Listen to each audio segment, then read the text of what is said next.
Hi guys, how are you? Hello. Hi Anshika, how are you? Good, and you?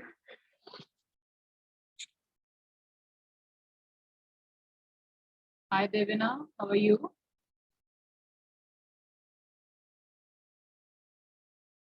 Can you guys hear me and can you guys see the shared screen?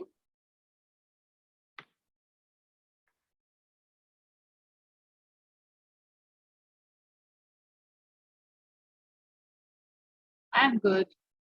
I'm good. Thanks, Anshika. It's okay, Devina. How are you?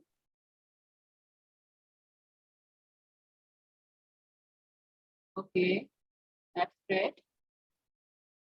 Let's wait for a few minutes so that if anyone of your classmates can join.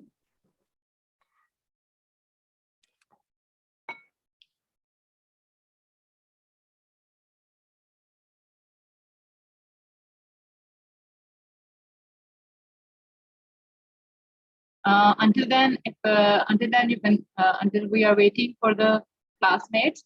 Have you guys solved this question?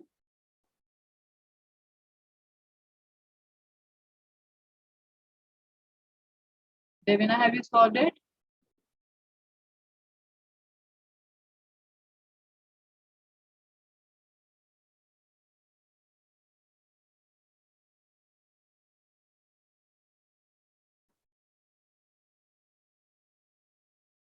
Okay, that's it.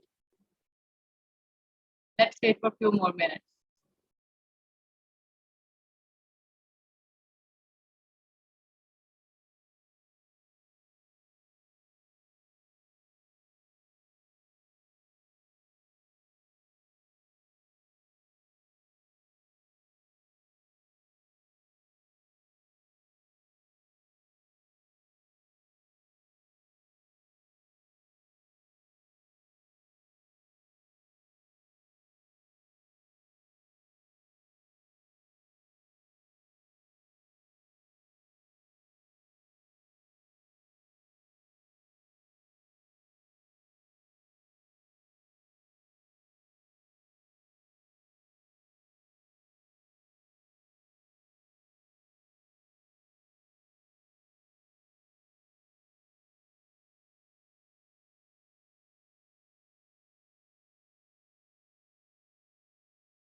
Okay, let's start. Before starting the question, I have to discuss few things. If you guys feel like if I am not completing the duration of the class, I am finishing my class earlier as I did before in previous two classes. So you guys don't need to worry about anything. It's my responsibility to complete your course. I will complete it in due time. So I'm here to assure you that you guys need not to worry about these things. Also, if any one of you don't understand anything, that's what I said, that we have to be interactive. So if you don't understand anything, you can ask me anytime. If you guys have noticed previously, I asked everyone after a topic is finished that whether you guys understood it or not. So if any one of you don't understand anything, you can ask me as many as time you want. But the main point is you guys don't need to worry about anything. It's my responsibility as your teacher that you can understand everything and I complete your course in due time.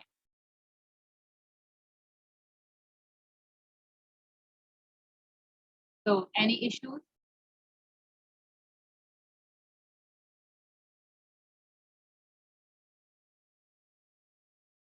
Okay, thanks, Anshuka. Devina?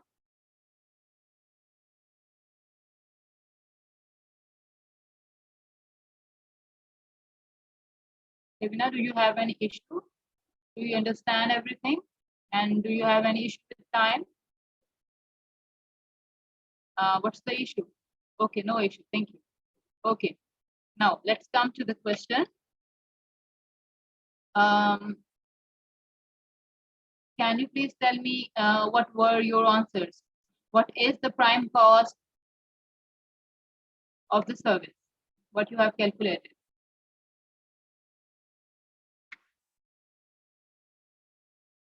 Okay. Okay. Now, let me read the question. A service for a sports car requires 3 hours of a skilled mechanics time, followed by a half hour of unskilled labor. Rates of pay are skilled 9 per hour, whereas unskilled is 5 per hour. Oil filters, clean wash, and spark plugs cost 6.9. Devina, can you please tell me what is this oil filter, screen wash, and spark plugs? Will it be our direct material, direct labor, or indirect material, or whatever?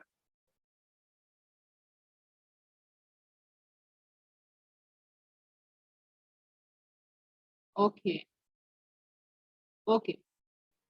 Rent and rates for industrial unit for which service center operates work out 4 per hour. Administration cost is 2 per service. Okay, as per the question requirement, we had to calculate prime cost. What is a prime cost? Prime cost is direct material plus direct labor plus direct expense. As we studied in our previous lecture, that prime cost is the sum of all the direct costs. So in this question, we had only to calculate prime cost. So for that, we have to look for whether we have direct material in question or not, whether we have direct labor in question or not, whether we had direct expense in a question or not. So in this question, we are provided with a service which is servicing the sports car. So for a sports car service, these skilled labor and unskilled labor is the direct labor. As they are servicing the car, they will be directly involved in that job. So they are the direct labor. Now we have to see if there is any direct material. So oil filters, clean wash, and spark plugs, which is 6.9 cost, is also a direct material, because these are the direct things which are directly involved in servicing a car. So these either you can see that these things don't look like a direct material, but as the job is of servicing a car, these are direct material. So we have found direct labor and direct material. Is there any direct expense in this question? Is there any? Anshruta, is there any direct expense in this question? Devina, is there any direct expense? What is the direct expense, Devina? No, rent and rates for the industrial unit is not the direct expense. We have studied that all the direct costs, which are direct material, direct labor, and direct expense, are direct because they are directly identifiable to one unit. If we cannot identify any of the costs which is directly identifiable to one unit, that will not be included in direct cost, as rent and rate is a journal cost. You cannot identify how much rent is included in one unit. You cannot. So direct expense is not given in the question. Only direct labor and direct material is given in the question. So we will multiply simply the rate of skilled labor. Devina, are you clear? We will multiply direct labor, which is 3 hours, with the rate, which is 9. Then we will calculate unskilled labor,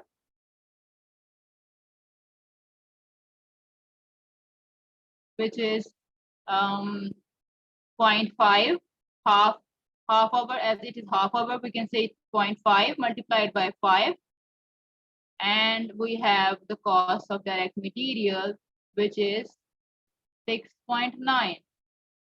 And after we will add all this, and it will be equal to 36.40, which is option B. So is it clear?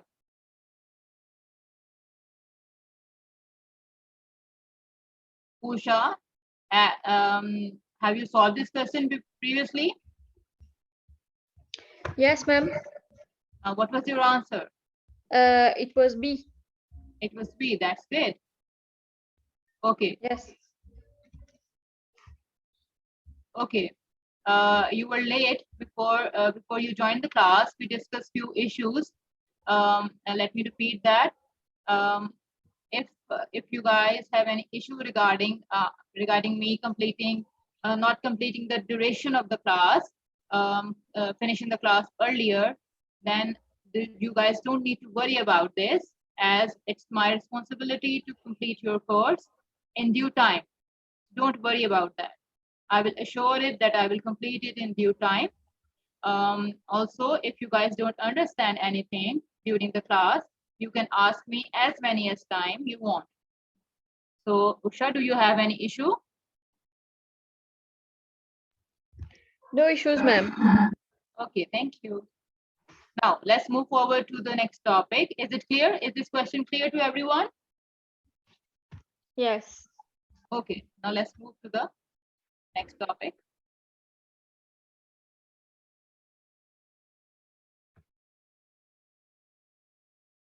Next topic is cost classification by behavior. As previously we were studying cost classification, we studied some journal classifications. Now we are going to study the most important classification, which is cost classification by behavior. Now, what is cost classification by behavior? It is the way the cost change as the level of activity change. What is the level of activity? Level of activity is your production. You can say the number of units.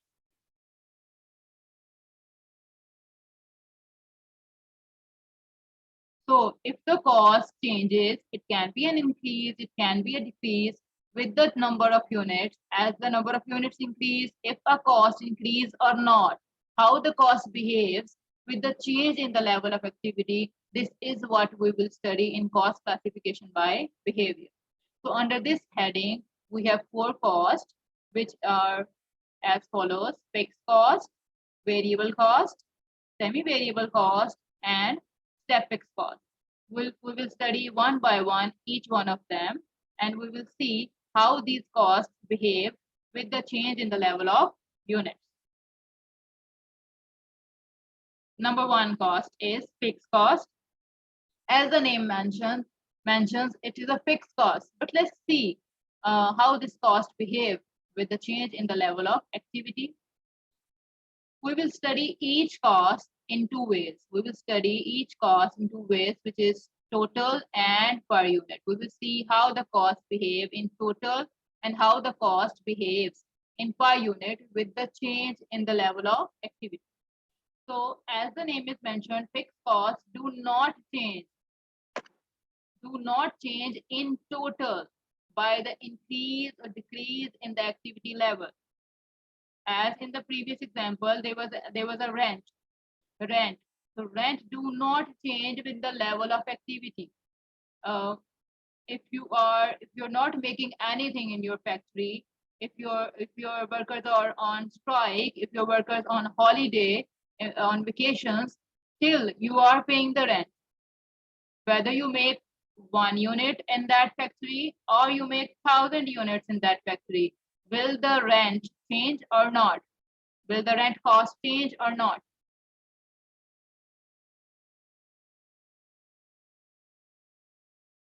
Guys, will the rent cost change or not? If you are making 1 unit or you are making 1,000 units or 5,000 units? Yes, rent will remain the same. So that is why rent cost or any cost which is fixed cost remains unaffected in total by increase or decrease in the level of activity. Whereas if we consider that rent is distributed, it's according to the, if you calculate it according to the per unit, then what will happen? So as the number of units increase, fixed cost in per unit will decrease. That means they have an inverse relation. Take the same example of rent. Let's suppose we had a rent of 10,000. So that 10,000 rent was fixed because it did not change with the change in the level of activity. But if we convert that rent to units, when we were making 100 units, when we will be making 200 units, and suppose we were making 500 units.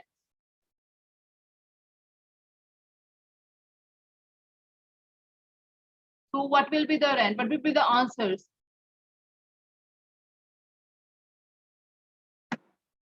Is the fixed cost decreasing or increasing?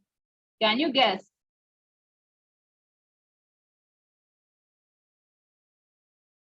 In first, we will have answer of 100 per unit. Again, 10,000 divided by 200, we will have answer of 50. And then 10,000 divided by 500, we have answer of 20. So we can see that as the number of units increased, as we moved from 100 units to 200 and then to 500, our level of activity increased. And as our level of activity increased, we can see that fixed cost per unit is decreasing. So it's clear from the example that in per unit, the fixed cost has an inverse relation with the level of activity. Is it clear, guys?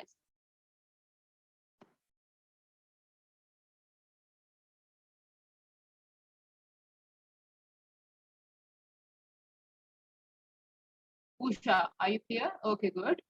So if examiner asks you what is the behavior of fixed cost in total, then you should be confident enough that fixed costs in total do not change with the level of activity.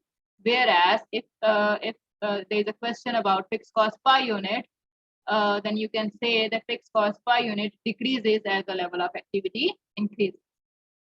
Now, moving on to the next cost, which is variable cost. As the name shows, variable cost, we can say that it varies, but we have to see every cost in two ways, which is total and per unit. Now let's see how the variable cost behaves. variable cost increases as the level of activity increases. That means that cost will vary with the number of units. If we are making 1 unit and if you are making 200 units, then this cost will increase. How? We can take an example of a material, direct material. If you are making markers, suppose, and the material involved, which is we can say plastic involved, is $2 per unit. If we are making 1 unit, the cost of material will be 2 per unit. But if we are making 200 units, the cost of material will be 400. So we can see clearly that variable cost increases as the level of activity increases. It has a direct relation with the number of units with the level of activity. But what will happen to the cost, the variable cost in per unit? For each one of the unit, each one of the marker, as we take the example of marker, each one of the marker will be using that $2 per unit. That means for each one of the unit, the cost of that material will be $2 per unit. So we can say that variable cost in per unit is constant. It is same for each and every unit. How? We can take an example as taking forward the example we already took. We suppose that it is $2 per unit. We will take 3 activity levels. Suppose we take 50, we take 100, we take 200. So 2 into 50 in total cost will be 100 of that direct material. 2 into 100 will be 200, and 2 into 200 will be 400. We can see it is increasing in total. Now what about per unit? 100 is your total cost. You have 50 units. What is the answer? It is 2 per unit. 200 in total, 100 units. What is the answer? It is 2 per unit. 400 and the number of units, which is 200. What is the answer? It is 2 per unit. So can we say that variable cost per unit remains constant in per unit? Is it clear, guys?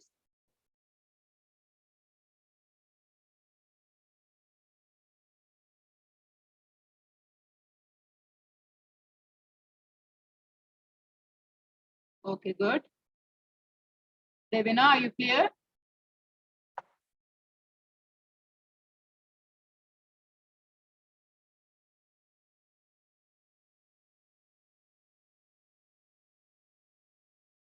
Okay.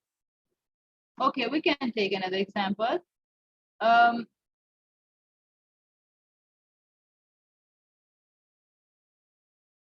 Actually, all the variable cost comprises our direct material, direct labor, and direct expense. So any expense which is directly related to our units are those which are variable. So if we take any example, suppose we make an example of a dressmaker. So what is involved in making dresses? You take cloth, you use material, which is cloth, you use your labor, which is your tailor. So whatever will be the cost in making that 1 unit, if that material labor is directly involved in that 1 unit, all those costs will be directly variable with the change in the level of activity. So we can take an example of a labor. The labor involved in making a unit, you are paying that labor for $4.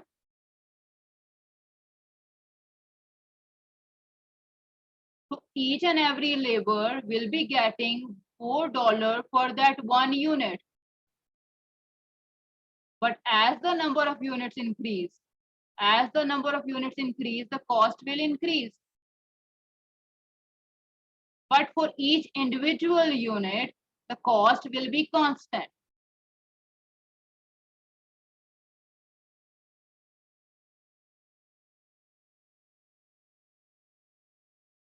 Is it clear, Devina?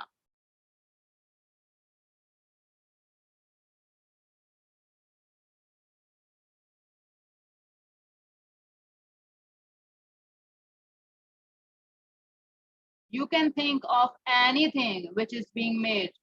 You can think of anything. If you are taking example of a furniture, there is wood involved in that furniture.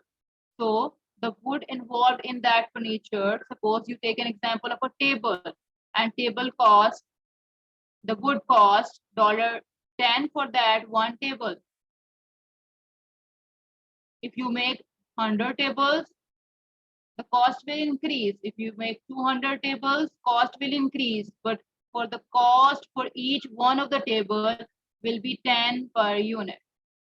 You can apply the same things on the labor. You can apply the same thing on direct expense, because these are the costs which are directly related to one unit.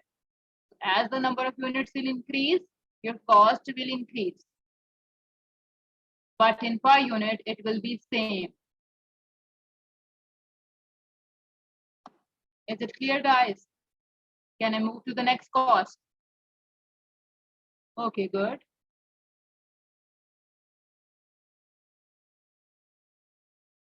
Okay, good. Now, next cost is semi-variable cost or mixed cost. As the name shows, the semi-variable cost is a mixed cost. It is made up of some fixed part and it is made up of some variable part. For example of a semi-variable cost, it can be an electricity bill. It can be a telephone bill. In both of these examples, we know that we have to pay a line rent. We have to pay a line rent, which is a fixed portion, whereas as we increase the number of calls, our cost increase.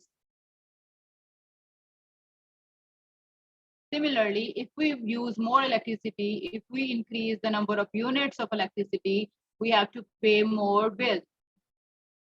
That means in both of these examples, you can see that both of these costs has some fixed part and has some variable part. That fixed part will behave like the same as we studied the fixed cost, and the variable part will behave in the same way as we studied in that variable cost. So what will be the behavior? How this cost will behave in total and how this cost will behave in per unit. In total, we can see the fixed part will remain constant. It will not change with the change of the activity level. We have to pay the line rent. Suppose it is 1,000. We have to pay the line rent whether we are not calling anyone, whether we are not using any electricity, but we have to pay that line rent. What will happen to the variable cost? It will increase as the number of calls increase, as the number of units increase. So that variable part will increase. That means that variable portion will be more with the change in the level of activity. It will be higher with the change in the level of activity. So in total, partially it remains constant, where partially it is affected by the changes in the level of activity. Now, what will happen to per unit? What should happen to the per unit? Can any one of you answer? What should happen to the variable part and what should happen to the fixed part? Can any one of you relate to the previous cost we studied just? Any one of you wants to answer? What will happen to the variable part and what will happen to the fixed part in per unit?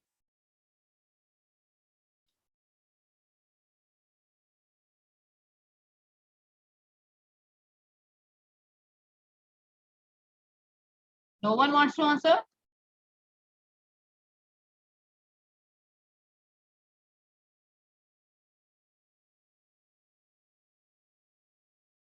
Guys, Usha, Ashruta, Devina, any one of you, can you answer what will happen to the variable part in per unit and what will happen to a fixed part in per unit?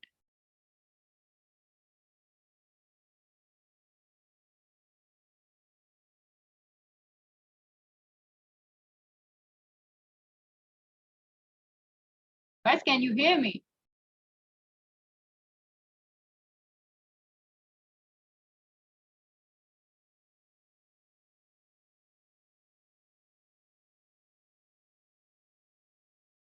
No, just answer me whether the variable cost decrease with the level of activity increasing or it will remain constant. Similarly, you can relate that to fixed cost.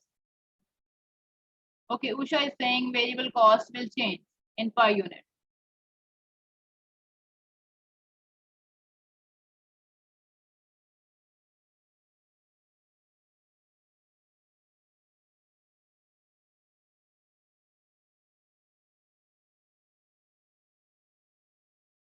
But Usha, if you relate that to the previous cost we just studied, we said that variable cost remains constant in per unit.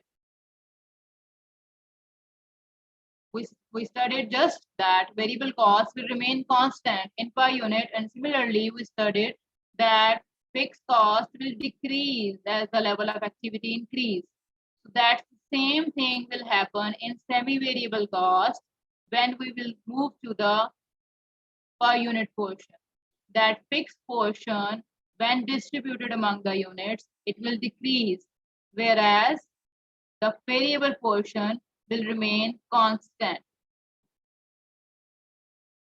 We can relate that to the example we had. We had an example of telephone bill. So in telephone bill, there will be a rate for a call. So we can say $2 per call. So as the number of calls increase, our cost will increase in total as we studied. Whereas in fixed portion, it is $2 per call. It is constant. It will not change. So this is how our graph shows. Whereas the fixed portion, which is 1,000 will change.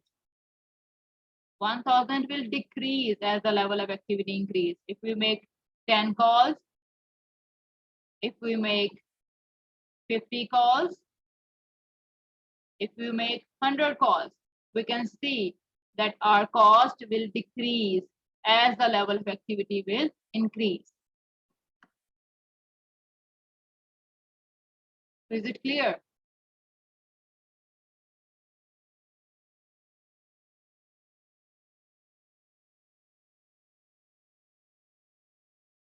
Okay, good. Okay.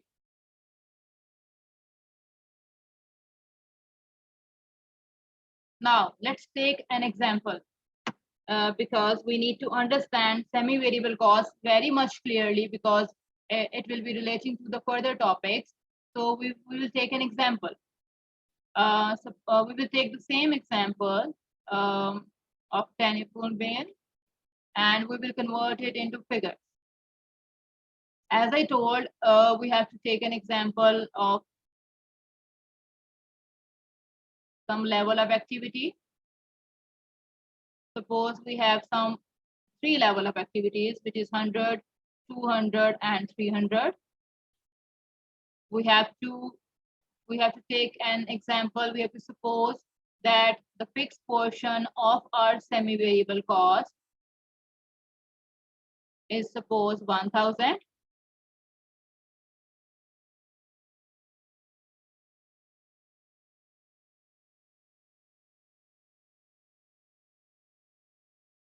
Now we have to suppose the variable portion.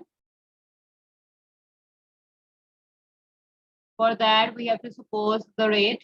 Suppose it is $4 per call. So can we calculate the total cost of variable portion, which is 4 into 100? We can say it is 400, whereas 4 into 200, we can say it is 800. 4 into 300, we can say it is 1200.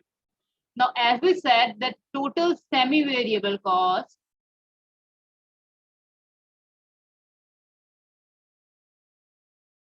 is the sum of fixed cost and the variable cost. So can we add all these costs with their relevant fixed portion and calculate the total semi-variable cost? In first scenario, for the 100 units, we had the cost of 1400. For 200 units, we have cost of 1800. For 300 units or 300 costs, our total cost is 2200. So we can say that in this total cost,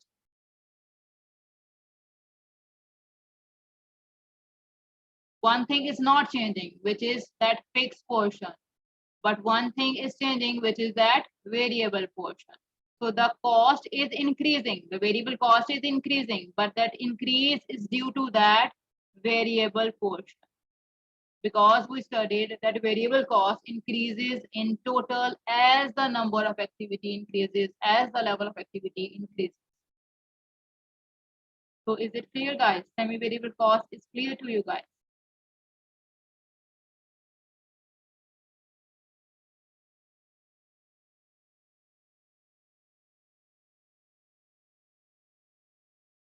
Clear to everyone? That's great. What about rest of you?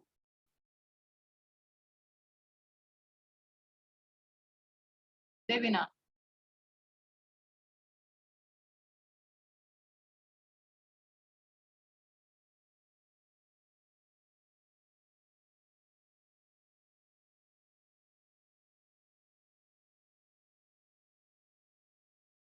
Is it clear, Devina?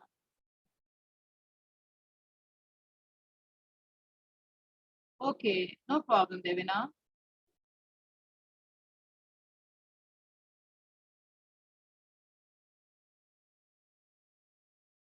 Okay, no problem. No, it's okay. Unless you understand, that's the main issue. If you understand, that's okay.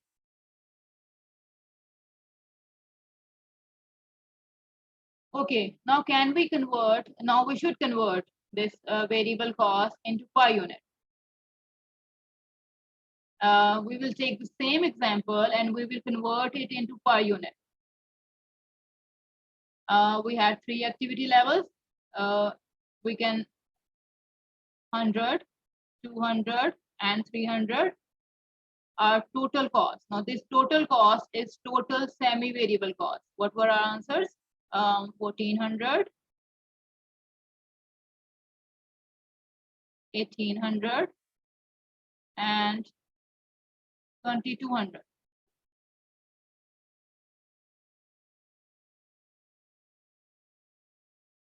Now we have to see that how this total cost behaves in per unit.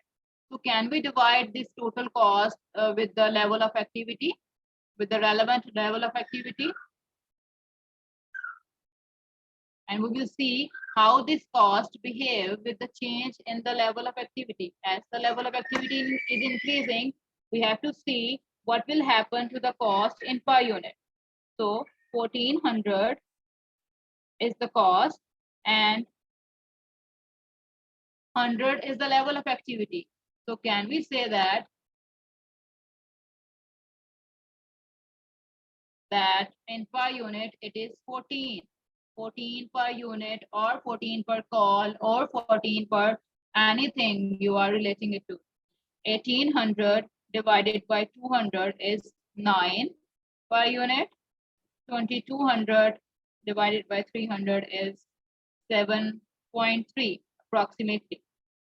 So we can see that our cost is decreasing as the level of activity increasing. As we move to 100, 200 to 300, our variable cost in per unit decreased. So we have to see, as we learned, that this total cost is made up of a fixed part and it is made up of a variable part. So we have to see what will happen to those parts separately. So our cost fixed portion was 1,000. We will divide it with the level of activity. Similarly, we will divide 1,000 with 300.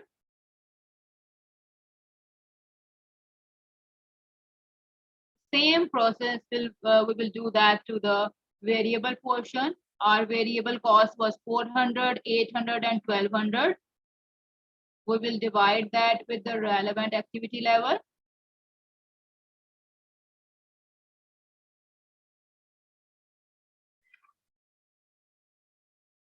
Now, 400 divided by 100 will be 4 per unit. Again, it will be 4 per unit. And again, it will be 4 per unit. So as we studied, that variable cost in per unit remains constant. So here you can see that it is constant with the change in the level of activity. As the level of activity is increasing, variable cost in per unit is the same. However, it increases in total. Now, what will happen to the fixed portion? 1,000 divided by 100 will be equal to 10. Similarly, 1,000 divided by 200 will be equal to 5. And similarly, 1,000 divided by 300 will be equal to 3.3 approximately. So, as we have studied fixed cost per unit, in per unit fixed cost, it decreases as the level of activity increases. So we can see there is a decrease. Now, one thing more you have to see, what? 10 plus 4 is equal to 14, because this fixed portion plus that variable portion is equal to that total cost per unit, which is a semi-variable cost. So the total of fixed cost per unit and variable cost per unit is equal to that total semi-variable cost per unit. Again, we can see it's 5 plus 4 and it's equal to that 9. Whereas 4 plus 3.3 is equal to that 7.3. So is it clear, guys, how the semi-variable cost behaves in per unit and how the semi-variable cost behaves in total?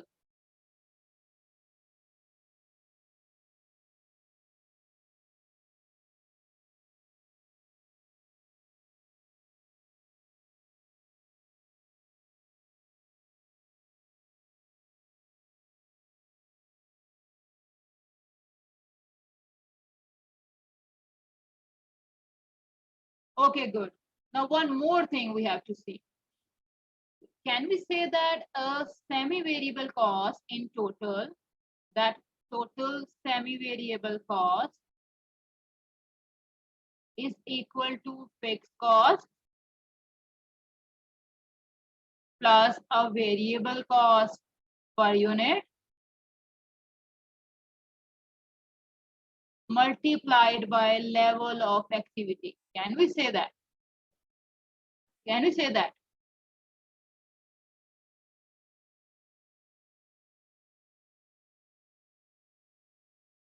So we can symbolize this. We can symbolize total cost with y, and y is equal to a plus bx, where b is the variable cost per unit, x is the level of activity, a is the fixed cost in total, and all when we add them up, it is equal to our total semi-variable cost. Can you understand this equation?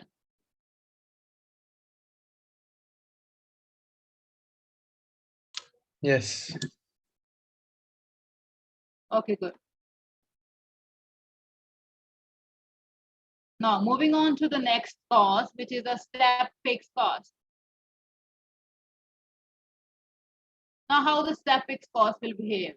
As we have to see both cost in total and per unit. In total, our step fixed cost will increase, but it will increase when there is a change range. It will be fixed for a certain range of level of activity, and then there will be an increase, and again it will remain constant for a certain range of activity, and after that range of activity it will increase and then again remains constant up to a certain range of activity. Now how can we take an example? Suppose we had a factory where we were producing 1,000 units. That factory had just capacity to produce 1,000 units. For that 1,000 units, we were paying the rent of 10,000. Until and unless we are making 1,000 units, our fixed cost of that rent will remain up to the 10,000. But if we have to make more units, suppose we have to make 2,000 units now the fixed cost will increase. We have to rent another area, another factory where we can produce that 1,000 units. So our fixed cost will increase from 10,000 units to 20,000. Again, if we are moving on to the more units, we are making now 4,000 units. Again, that cost will increase, suppose, to the 40,000, as we have to take another area, another factory where we can produce the more number of units. As the number of units increase, certain costs will increase. It will remain constant up to a certain range, as the cost of rent was 10,000 when we were making only 1,000 units. When we moved that range, we increased that range from 1,000 to 2,000, our cost increased from 10,000 to 20,000. Similarly, when we jumped from 2,000 to 4,000, our cost increased from 20,000 to 40,000. So there is a step in the cost. So how this cost will behave? It will remain constant up to a certain level of activity, but change at discrete points. Is the step cost clear in total?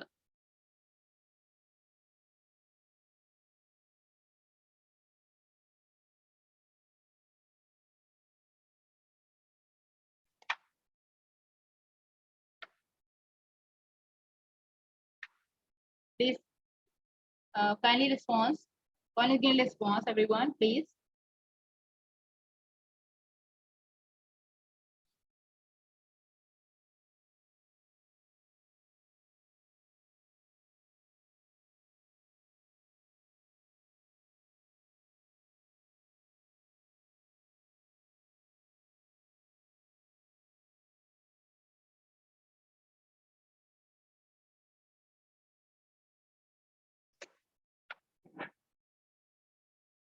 No problem, I can explain it. We can change the example.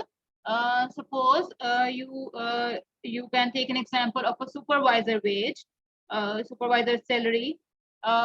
Suppose a supervisor is taking care of or looking after some fixed number of employees. Suppose we can take an example that supervisor, we have a supervisor whose salary is 15,000. But that supervisor is only looking after or is only taking care of 200 employees. So if our employees increase and we have to look after more employees, then we have to hire another supervisor and we will have to pay some more 15,000 rupees to that supervisor. So our cost will increase to 15,000 plus more 15,000, it will increase to 30,000.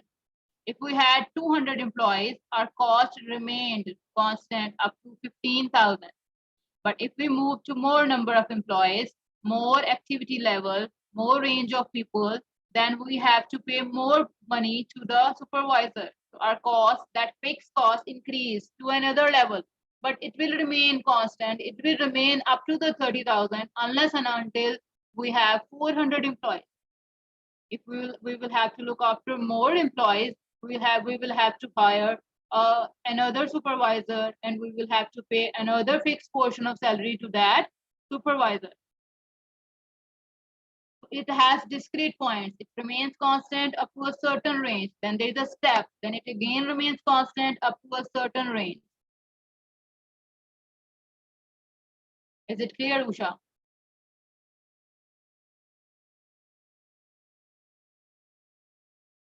Okay. Now what will happen to this cost if we convert it into per unit? We have to stick to our concept of fixed cost and variable cost, which we studied earlier. What happens to fixed cost in per unit? Fixed cost decreases as the level of activity increases in per unit. This is what we studied. So that fixed portion will decrease as the level of activity increase. And we can see the step is represented here. But again, when there is the next fixed range, we can see our fixed cost decreases. And again, there is a step, and again, it decreases as the level of activity increases. Fixed portion will behave the same way as we studied earlier. And we can see that fixed cost decreases as the level of activity increases. So in the same way as there was a total graph, we saw that there was an increase, but there was the increase at some discrete points. Similarly, in per unit, there is a decrease, but decrease also have some points which shows that there's a step in the cost.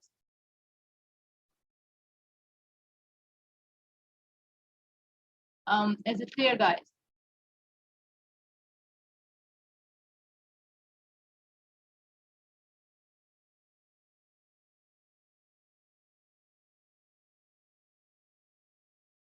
Okay, that's great.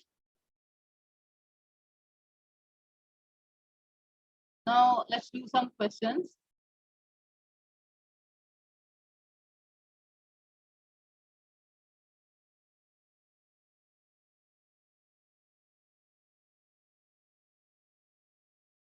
You have some statements in front of you. You have to pick one of the options, whether the cost which is given in the option is variable or fixed cost. Now, charges for the telephone calls made. Will it be a variable cost or fixed cost?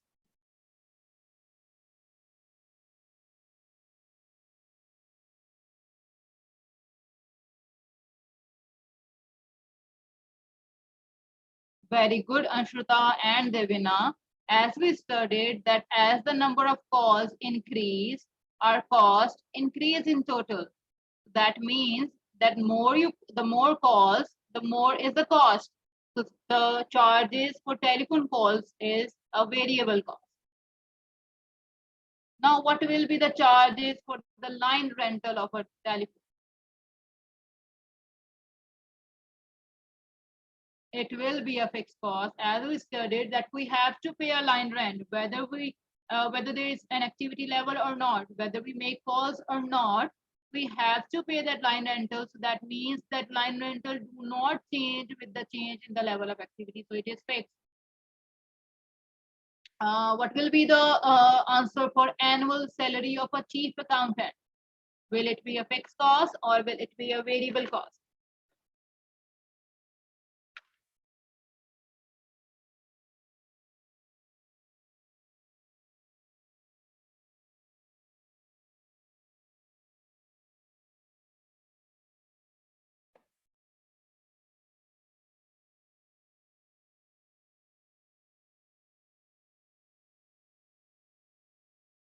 It will be a fixed cost.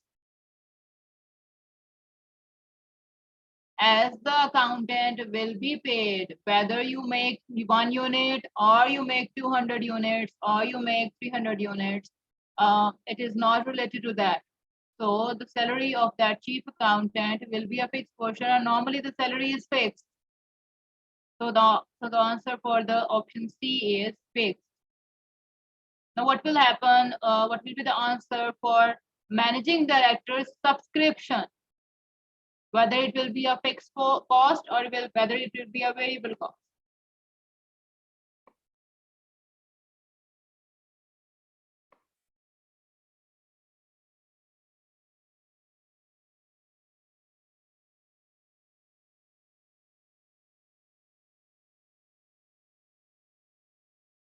It will be a fixed. It will be a fixed cost, and normally subscription is a fixed portion. We have to pay a fixed amount. Now, what will happen to the cost of material used to pack 20 units of product X into a box? We are talking about cost of a material. So what will be that cost of the material? Will it be a variable cost or will it be a fixed cost?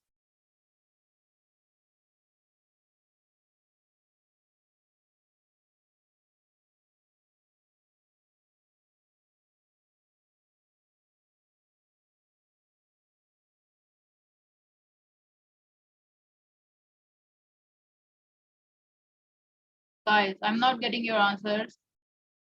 Okay, Anshruta is saying it will be a variable cost. What about rest of you? Devina is saying it's variable.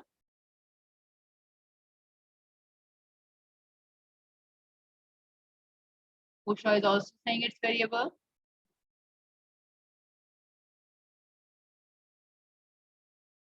What about Ali? Is it Ali or Ali? I forget every time. Is it Ali or Ali? What? Sorry? Ali. Ali. Okay. So Ali is saying it is variable. So you guys are right.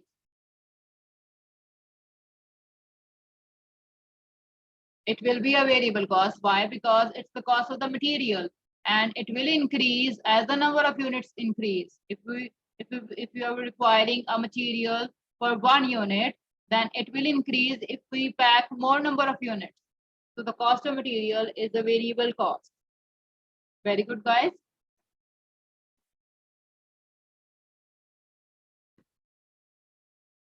Now, you have some graphs in front of you. You have to identify what each graph is representing.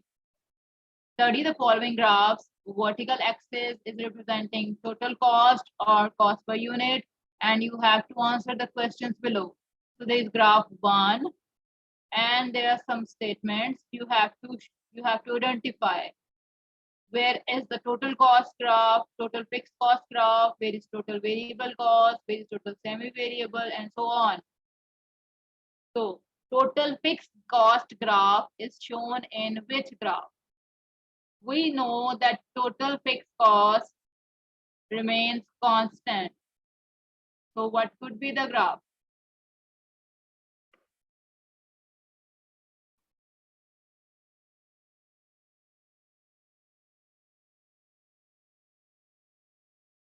As we know that total fixed costs do not change with the level of activity. So number 4 graph is the right option. Total fixed cost is shown in graph 4. Only Devina and Ali responded. Rest of you, are you clear, guys? That total fixed costs do not change with the level of activity. So graph will be a parallel line. It will be a constant line. Okay, good. Now next is total variable cost. Now how the total variable cost behaves, we know that total variable cost increases as the number of activity level, as the number of units increase. So we can see that in graph 1, we can see as the level of activity is increasing, our cost is increasing. So total cost is in graph number 1. Now what is total semi-variable cost graph? We know that semi-variable cost has some fixed portion and also it has some variable portion. So can you see in any graph some fixed portion and some variable portion? Can you see in any graph?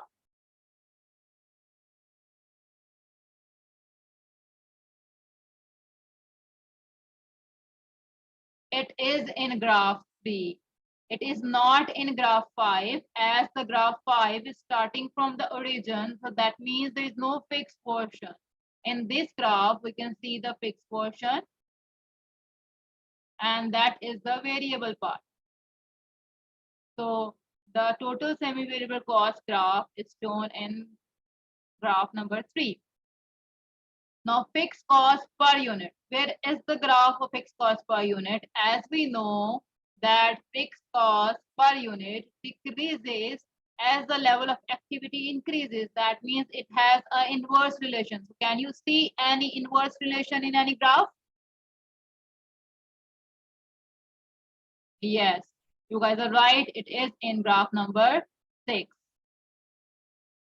Now, variable cost per unit.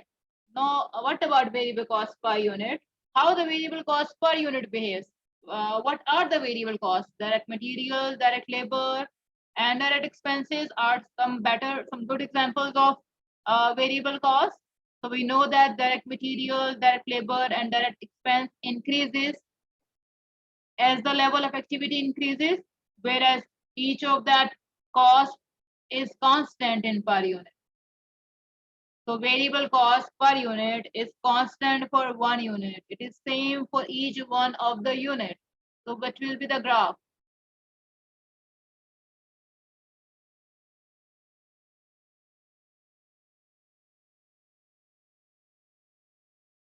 It will be the same graph, which was the graph of total fixed cost. The same graph 4 is for the variable cost per unit also. The variable cost per unit remains constant. It is the same for each one of the units. Now, where is the graph of a step cost?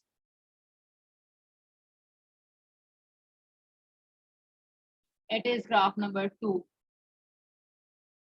We can see the cost is fixed up to a certain range, then there's a step, then again it remains constant up to a certain range.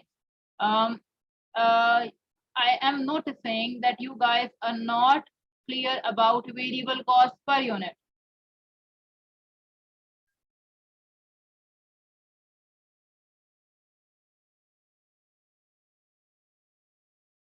Is it the case?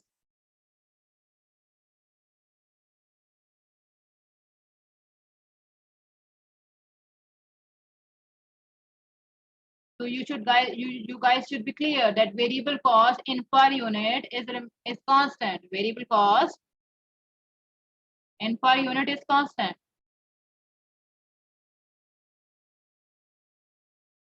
Variable cost in per unit is constant. We have example of variable cost. It can be direct material, it can be direct labor, it can be direct expense.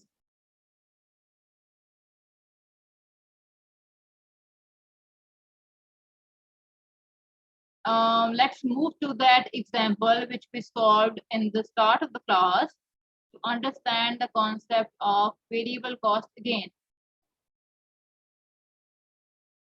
In this example, we had some direct material, we had some direct labor.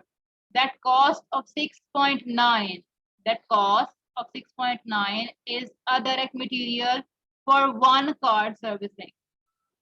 If we will increase the number of cards from 2 to 3 to 4 to 5 and so on, that 6.9 will get multiplied by the number of activity level, whereas for each one of the car, each one of the individual car, that direct material will be 6.9.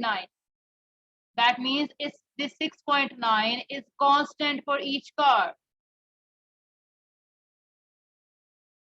Whereas if we look into the labor, we had the rate of 9 per hour, we had a rate of 5 per hour. That rate will increase as the number of hours will increase. But if we are talking about the 1 hour rate, it will be a constant. It will be 9 for 1 hour. For each one of the hour, it will be 9 for skilled labor and it will be 5 for the unskilled labor. Whereas if we will increase the number of hours, the cost will increase. So all these variable costs are constant in 1 unit, are same for 1 unit, are same for 1 hour, but it will increase as the number of units or number of hours will increase. Is it clear, guys?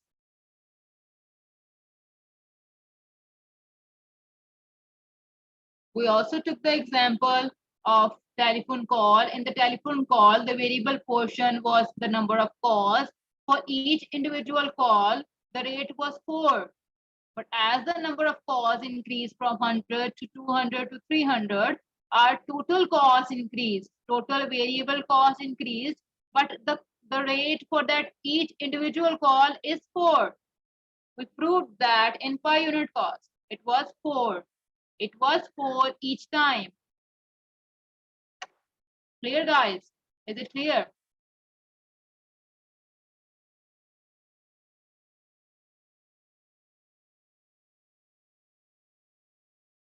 Okay. For more understanding, let's take another example.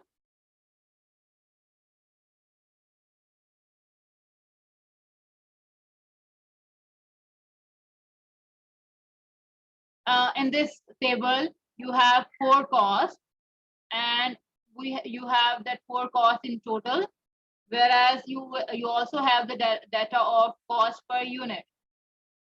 So you have to identify by looking at the cost 1 in total and cost 1 in per unit, that whether this cost is a fixed cost, variable cost, a semi-variable cost, or a step cost. So what about cost 1? You can see the level of activity is given here. You can see the total cost. You can also see the per unit cost. So please give me the answer. What do you guys think is cost one? Cost one is it a fixed cost, a variable, or a semi-variable, or a step cost?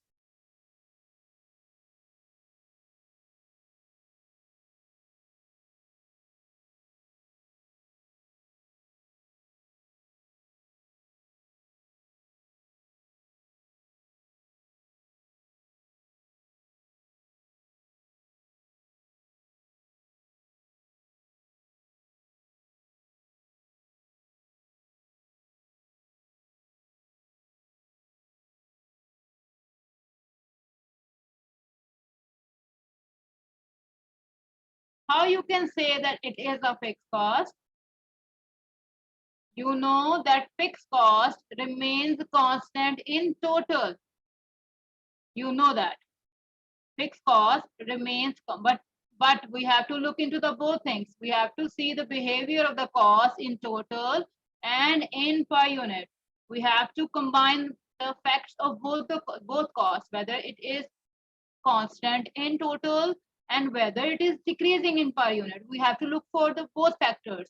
In total, you can see there is an increase as the number of activity level is number of units are increasing from 1000 to 3000 to 5000 to 7000. The cost number 1 is increasing in total, but you can see in per unit it is decreasing.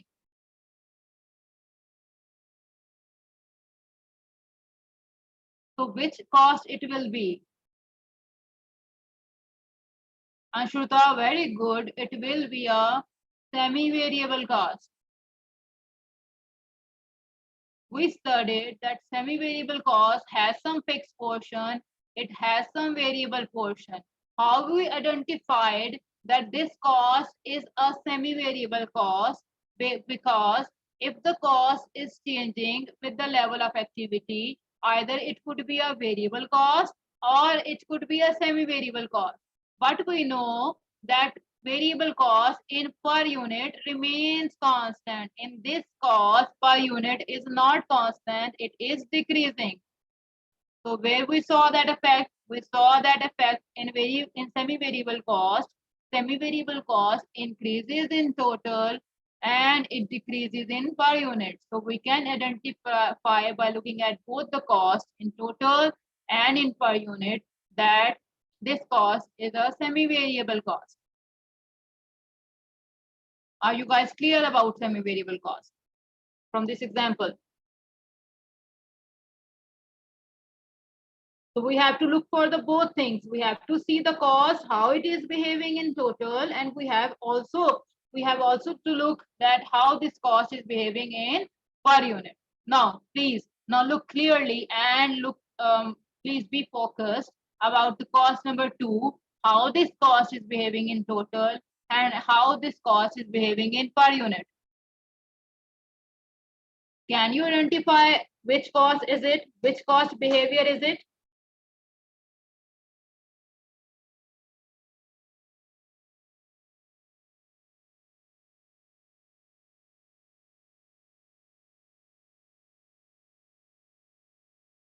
Very good, Devina. Very good. We can see that this cost is constant in per unit. So which of the cost is constant in per unit? We know that variable cost is constant in per unit. Whereas we can see that it is increasing with the level of activity. You can multiply 1.92 with 1000. We can see it is 1920. You can multiply 1.92 with 3000 and you can see it is 5760. So as the number of units increasing, the cost is increasing. So whose behavior is that? This behavior is of variable cost. It increases in total, whereas it remains constant in per unit. Clear? Is it clear, guys? Good. Usha and Ali, is it clear? Okay, moving on to the next cost, which is free. Which cost it is?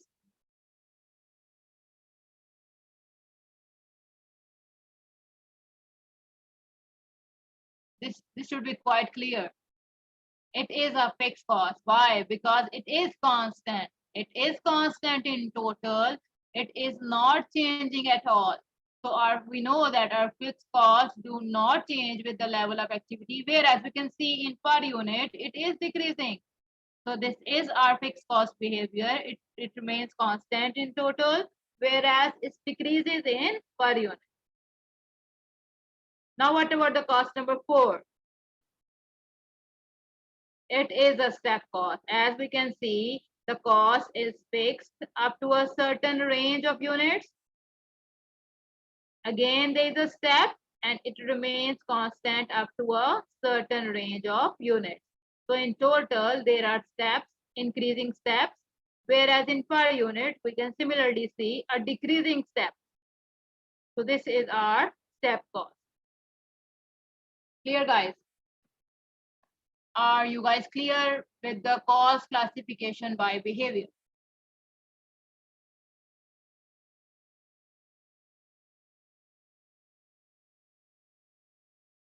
Okay, very good. Now we are going to start our topic, which is high-low method. This high-low method will be about semi-variable cost first.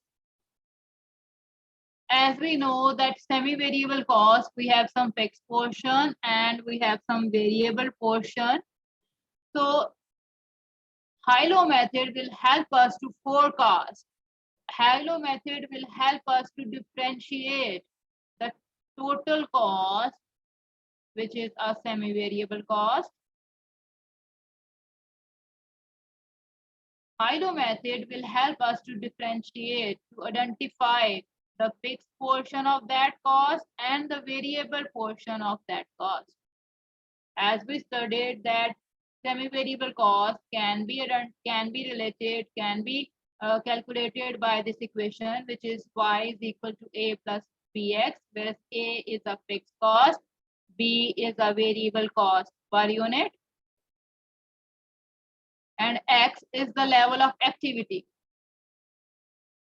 and y is our total semi-variable cost. So if we have b with us, if we have a with us, so we calculate y at any level of activity. If we are given any level of activity, by using variable cost per unit and fixed cost portion, can we calculate our total semi-variable cost?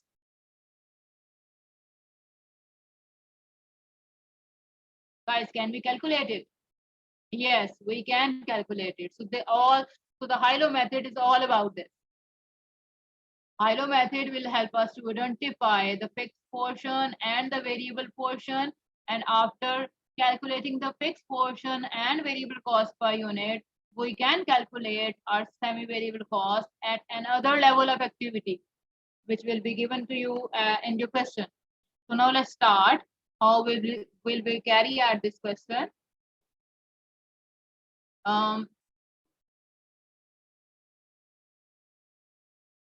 Total cost of a semi-variable cost is equal to total fixed cost, variable cost per unit, and the level of activity, as I told you.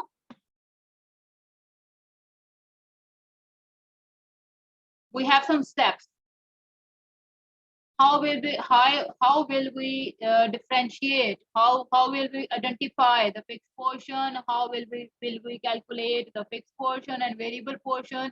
We will have to follow some steps of the high-low method.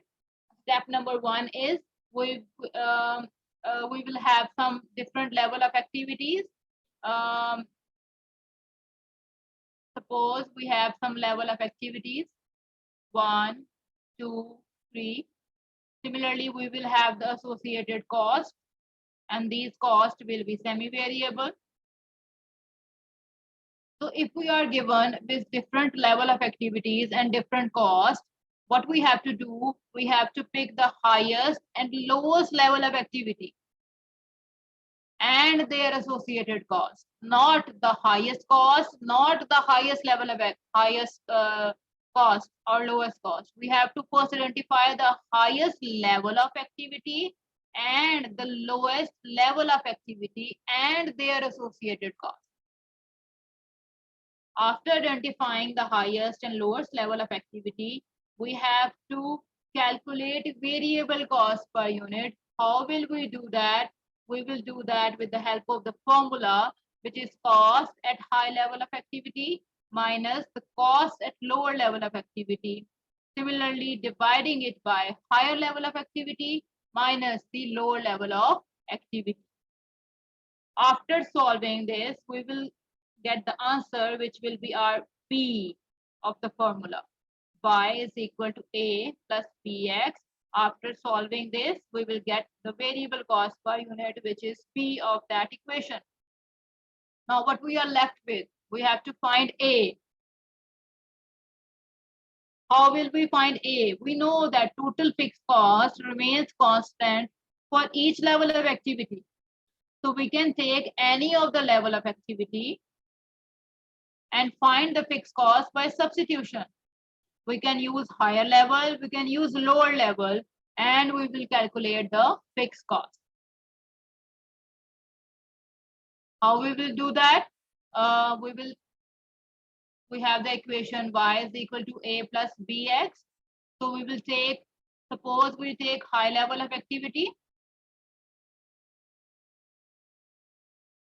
We will take the associated cost, total cost of that higher level of activity, which will be given in your question.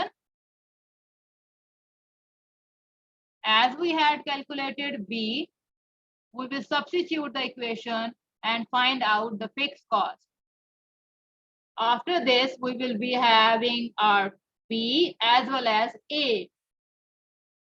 Now we can use this total fixed cost and variable cost per unit values from step 2 and 3 to calculate at any different level of activity.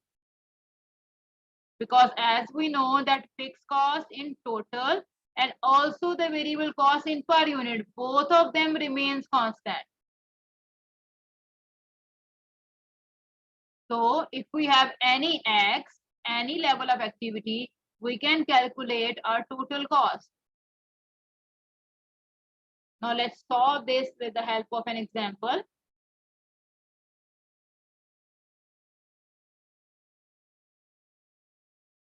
Here is an example in front of you guys. We have some unit produced, we have some cost in front of us.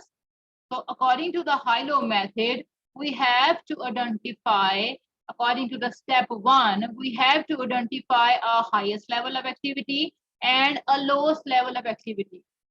So we have some activity levels, the number of units, we have the cost. We will select the lowest level of activity. In this example, the lowest level of activity is 300 and the associated cost will be 2160. Similarly, the highest level of activity in this example will be 420 and the associated cost will be 2400.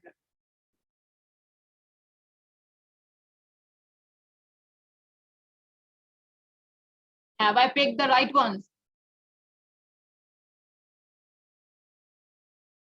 Is it clear up to the selection of lowest and highest activity level? Is it clear, guys?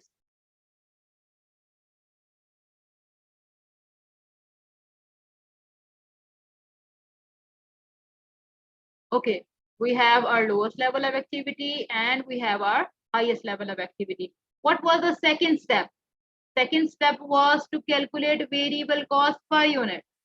How we did that? We have to pick the highest cost, which is the cost of highest activity level, and we have to subtract the cost which is at lower activity level. Similarly, we have to subtract the activity levels, higher and lower.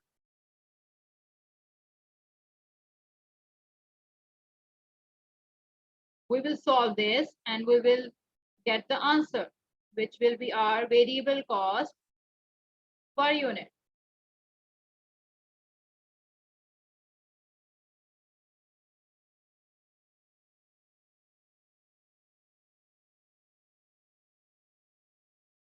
And according to this, it is 2 per unit.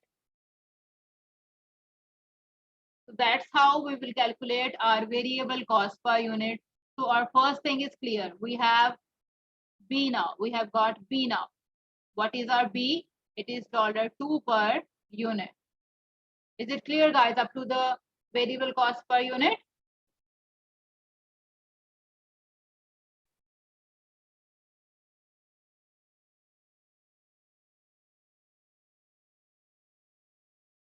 Okay. Now, after that, we knew that next step is to calculate A. And how we did that? We do that by substitution. We know that A, which is a fixed cost in total, is fixed whether the level of activity is 300 or whether the level of activity is 420. So we can prove that. First, we will take the highest level of activity. What was that?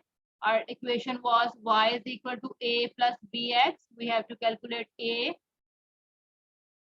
Can we take a to the other side and y to this side and subtract this? So our highest level of activity has a total cost of 2400. Y, which is 2400. Now we will subtract, which is b into x, and we have calculated b as 2. So 2 into highest level of activity, which is 420. Now, after substituting that, we have to calculate our fixed cost, and it will be 2 into 420 is 840, and 2400 minus 840 will be 1560. So this is our fixed cost.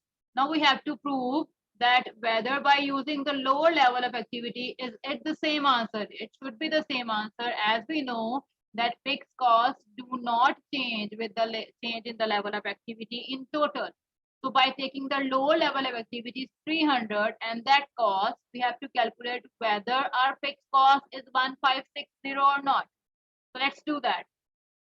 A is equal to y minus bx. Now this time we are taking lower level of activity and lower associated cost, which is 2160 minus 2 into 300.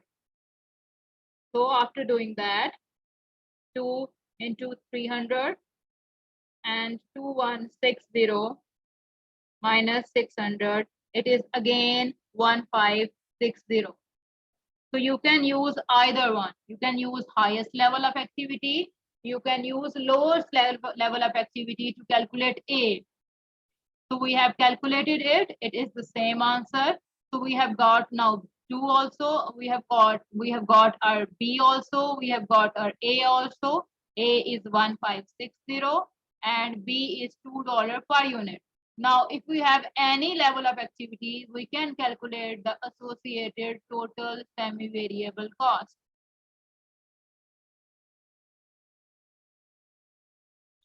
Is it clear, guys? how we will go with this Lifo method?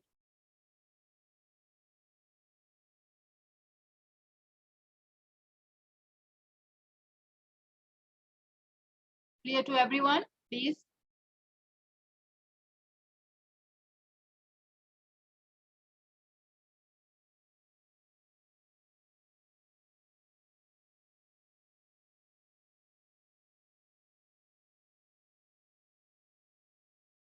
Usha, are you clear? Devina, are you clear? Okay, good.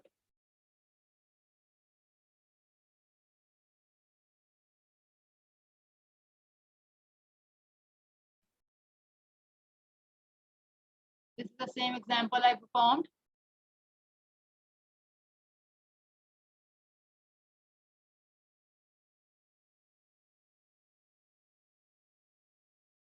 Now, there's a question in front of you guys. Now, you guys just take 5 minutes and solve this question. You have got 3 activity levels. You have got 3 costs. Now, you have to calculate, first of all, you have to calculate variable cost per unit. Then you have to calculate total fixed cost. Then you have to calculate the total cost at 350. And again, you have to calculate the total cost at 600. Now just take 5 minutes and kindly solve this question. Clear, guys?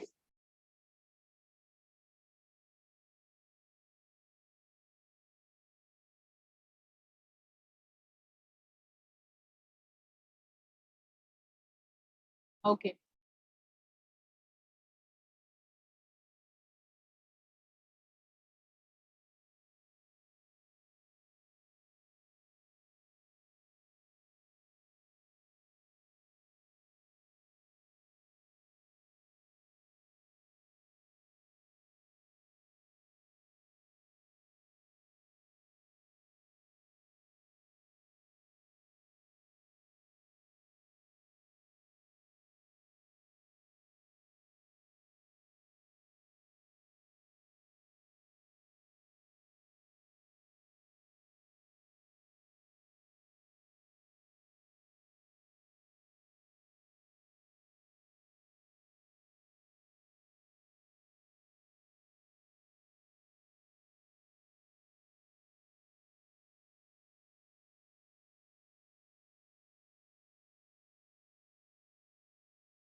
Very good, Ali. Very good, Anshrita. C and D, you have not calculated C and D. And what about rest of you? Okay, good. What about rest of you? Have not you calculated variable cost per unit by now?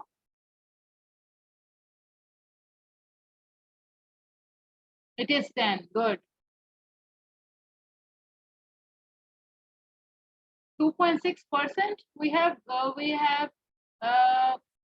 to calculate it in the total cost. We don't have to calculate a percentage.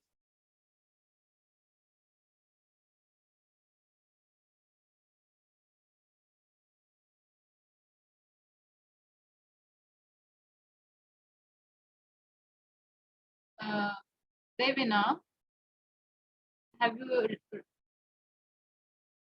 Devina, what is your answer for fixed cost?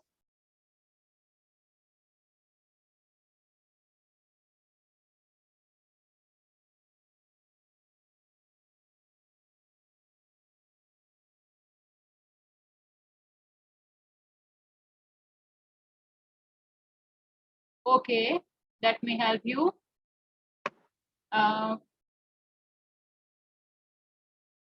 Firstly, we have to calculate, we have to select a lowest level of activity and highest level of activity and their associated costs. So we can calculate B by simply subtracting the cost and dividing it by subtracting the activity levels. So after that, we got the answer, which is $10 per unit. Now we have to calculate A. How we do that? We do that by substitution. Y minus BX. We can select any of the level of activity, either 200, either 400. So if we take a lower level of activity, what is Y? For that, it is 7,000. We will subtract it with 10 multiplied by 2. After doing that, 7,000 minus 200 into 10, which is 2,000. And we can calculate our fixed cost, which is equal to 5,000. Similarly, we can do this by taking a higher level of activity, which is 400. For 400, we have Y total cost is equal to 9,000. Similarly, B is equal to 10. And X, as we have taken the highest level of activity, X is 400. So after that, we can calculate 9,000 minus 4,000 and our cost is equal to 5,000. So we can use any of the level of activity to calculate our fixed cost.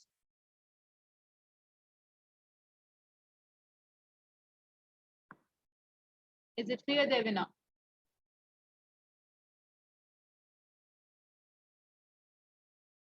Okay, good.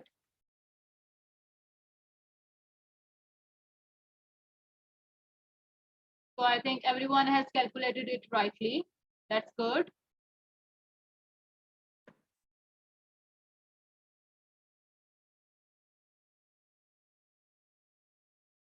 This is the question in front of you, and kindly note down the data. That this will be your home assignment. After noting down the data, kindly send a message in chat box as done, as I have to move to the next topic. So this will be your home assignment. You have to solve it by using Lifo Method. You have to calculate A and B. Kindly note down the data.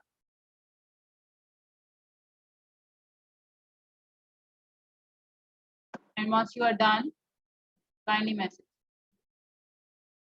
Okay, good, Anshuta.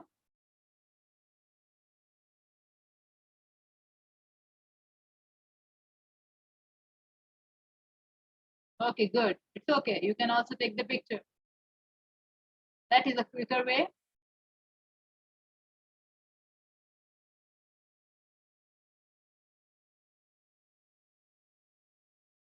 So everyone has taken the picture?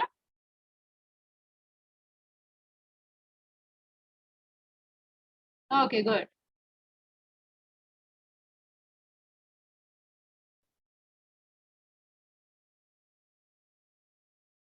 Now next step is high-low method with step fixed cost. What if we have a step fixed cost under consideration? Previously we studied that we use high-low method for semi-variable cost, and we differentiate the cost between fixed portion and the variable portion. Now what happens if we are given with a step fixed cost? So for using the high-low method, we will choose the activity levels where the fixed cost will be unchanged, and while using that, we will calculate the variable cost per unit and the total fixed cost by the same way as we calculated in semi-variable cost. But what we have to do, we have to see that we have to take the activity levels where the total cost is unchanged. How we will do that? Let's take an example. An organization has following total cost at 3 level of activity. Activity level 4,000, 6,000, and 7,500. Total cost is 40,800, 50,000, and 54,800. Variable cost per unit is constant within this activity range, and there is a step of 10% in total fixed cost when the level of activity exceeds 5,500 units. So what will we do? Which activity level we will choose? The question is saying there is a step up after 5,500 units. So what will we do? To calculate our total cost, to calculate our fixed cost and variable cost per unit, we will choose the level of activity which is where the fixed cost is unchanged. We will ignore the step up reason. We will ignore the portion of that activity level where there is a step up. We will take the activity levels where the cost remains the same. So what will we do? We will choose. We will calculate variable cost per unit. How we will do that? In the same way as we did earlier, we will choose the 2 level of activities, which is 7,500 and 6,000 in this example, and we will take the associated cost. Why we did that? Because before 6,000, we know that there was a step up. So in between these two costs, there is a change. There is a step up. So we will take the range of level of activity, which is 7,500 and 6,000, and we will calculate the variable cost per unit in the same way by subtracting the higher level cost and the lower level cost, similarly dividing it with the 2 activity levels. After that, we will calculate our fixed portion in the same way as we did earlier by substitution. We will take any of the level of activity, we will take the associated cost, and we will use the B, the variable cost per unit, which we will calculate in the step 1. And after that, we will have fixed cost, which is our A. We have our fixed cost, variable cost, which is B. And now we can use it to calculate our total cost. Now, there's a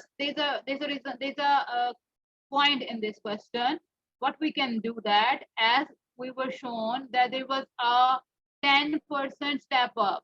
So we can accommodate that in that fixed portion, 30,800, and we will divide it by 110 and multiply by 100 to accommodate the effect of that 10%. After that, we can calculate the total cost by multiplying the variable cost per unit and the fixed cost we calculated. Is it clear, guys?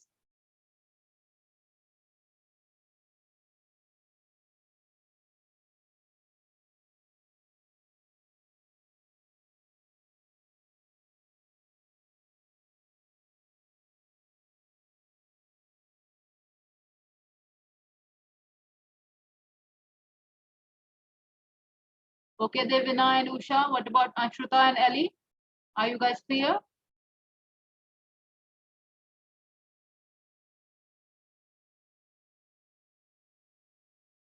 Ashruta, are you clear with it? Okay, okay.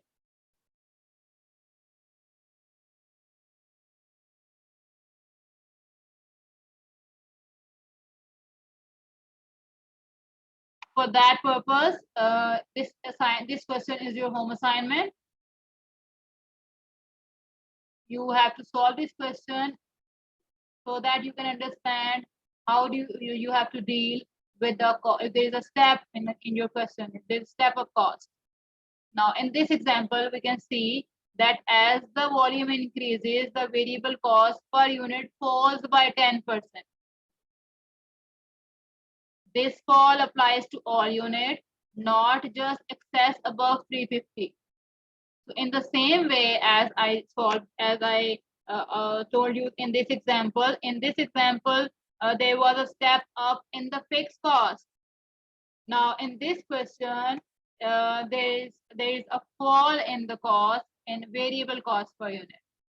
So you have to solve this question as your home assignment, and you have to calculate the cost of producing 450 units.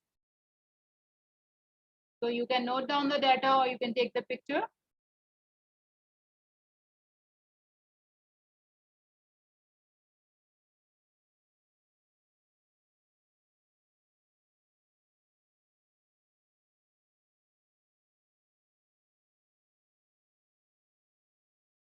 Once you have taken the picture or noted, if you have noted the data, please say done.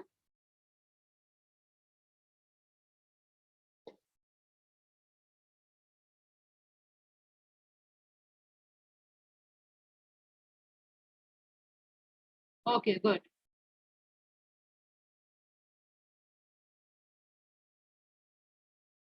Again, a question.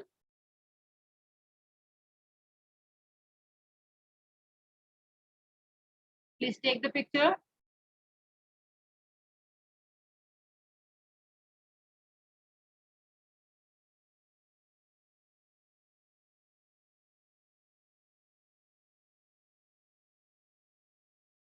Okay, good.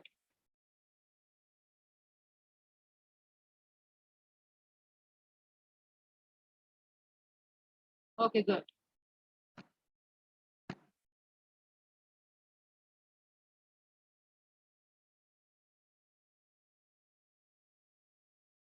Now, moving on to our next topic, which is cost coding. How can we code? We have to see that first we have to learn what is a code is. A code is a system of symbols, just a system of symbols designed to a classified set of items. Why it is applied?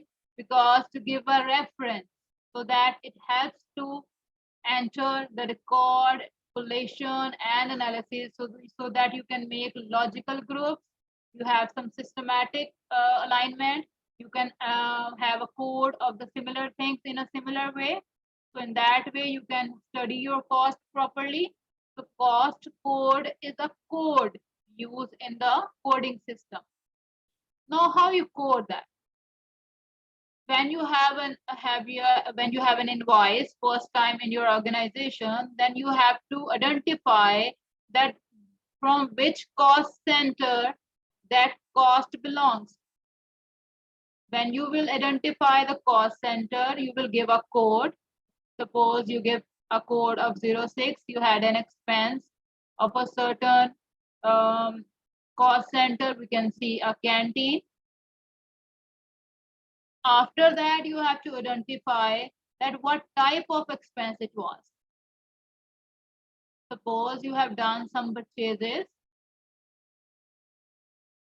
and for that, for identification of an expense, you will code it. You will code suppose 25. Now you have identified that it was the cost of a canteen. It was the cost of a certain purchase cost.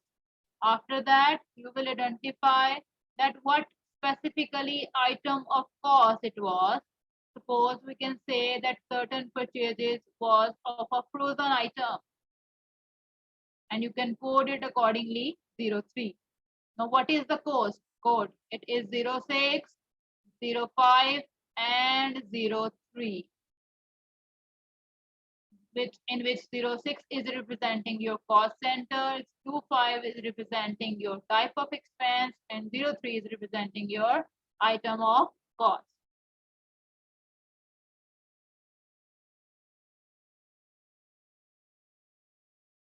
If we follow the example, if we follow the system, I explained it to you. Can we solve this understanding? The understanding is saying cost coding system is such that first two letters of the code represent a cost center.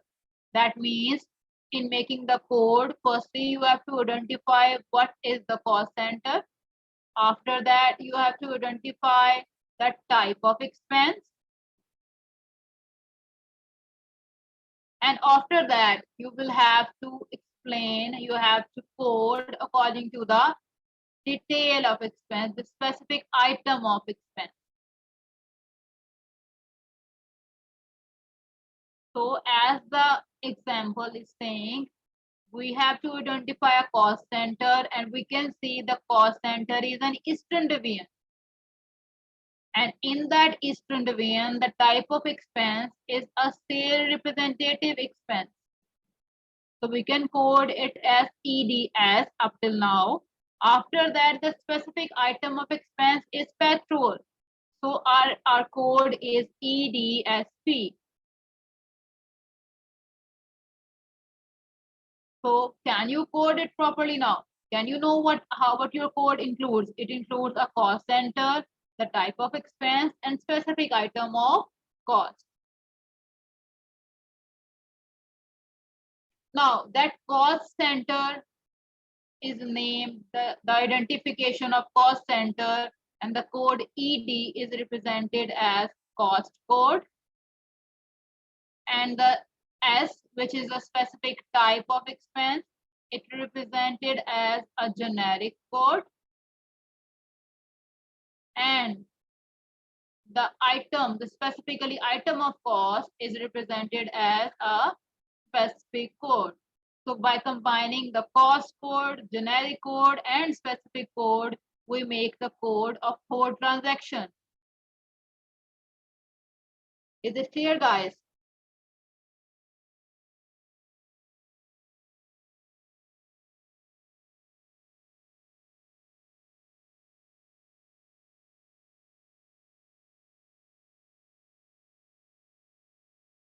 Clear to Devina and Ali?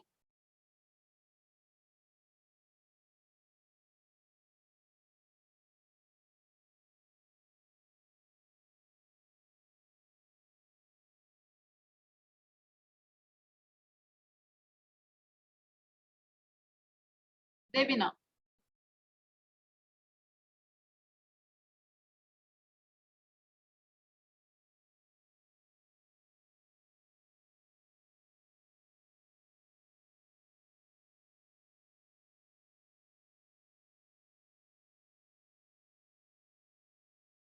Devina, can you hear me?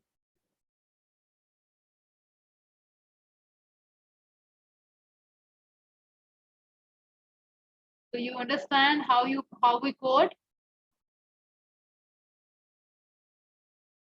Okay, thank you.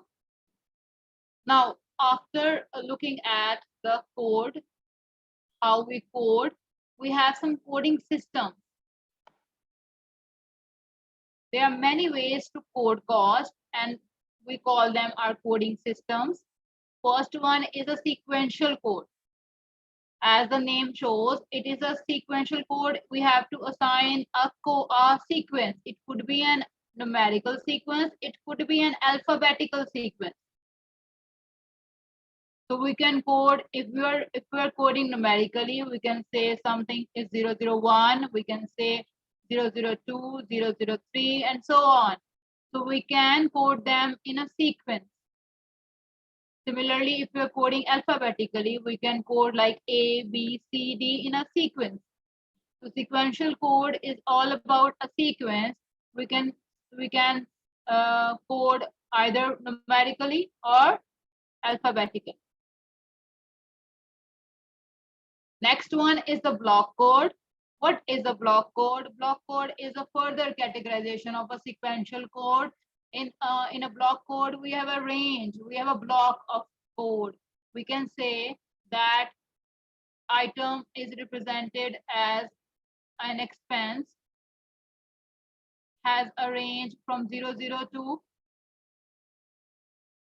further.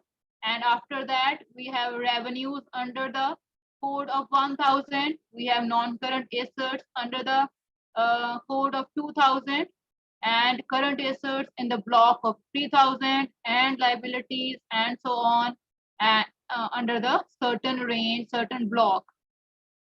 So if we have given with a current asset, it should be inside the block of 3000. So in a block code, we categorize further the sequence. We arrange, we allocate a certain block to a certain range of items.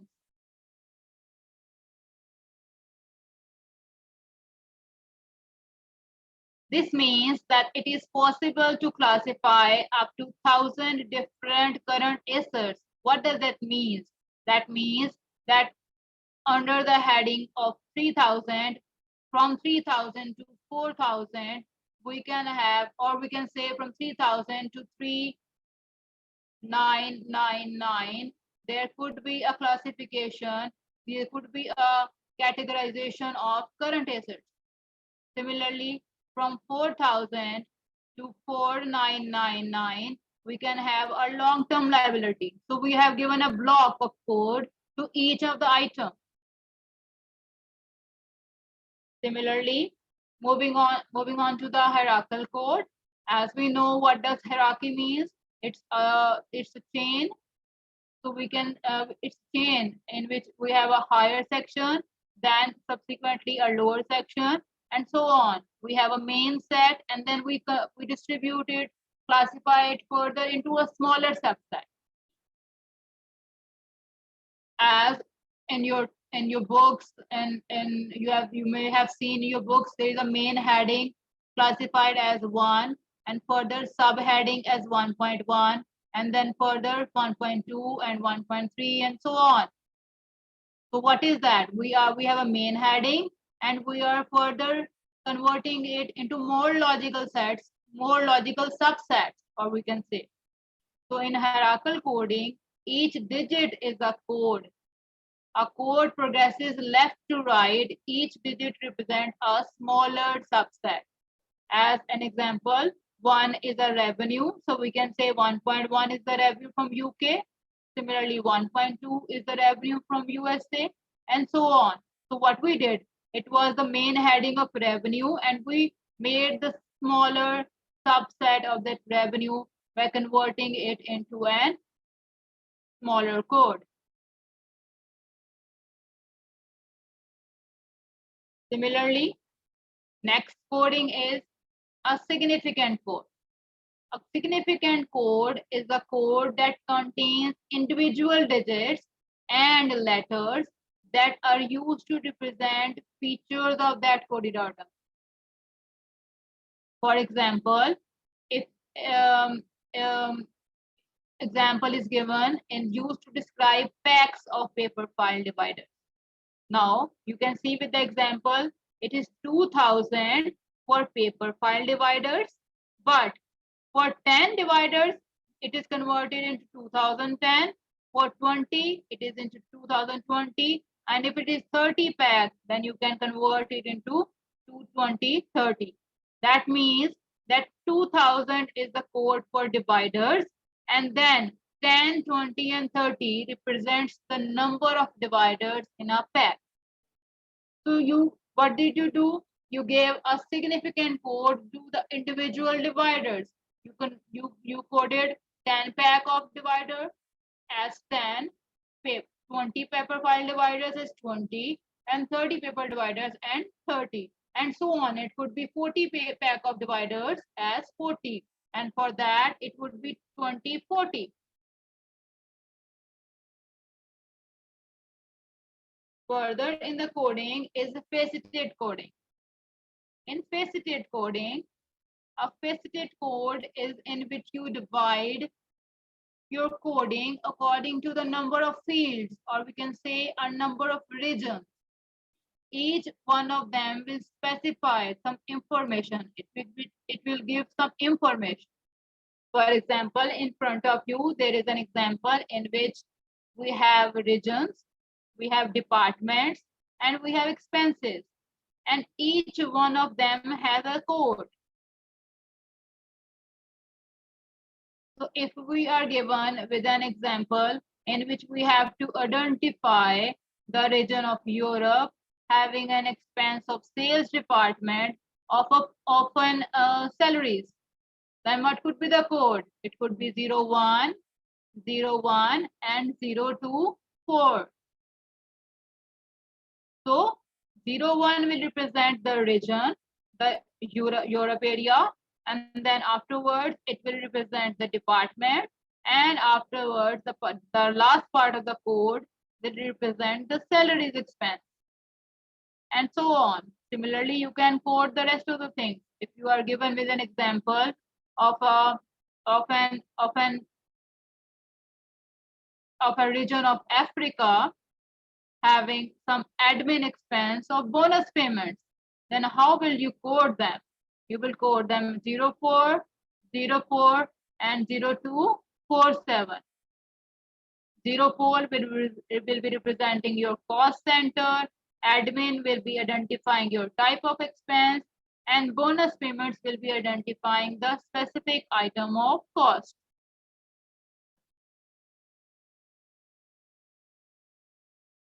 Any problem in coding up till now? Are you clear with faceted, hierarchical, sequential, and block code and all that? It's quite easy, I guess. Yeah, it was quite easy. Last one is the mnemonic code, which is quite easy. Mnemonic code is just converting it into the smaller code in an alphabetical coding rather than numerical coding. We can see non-current is represented as NCA.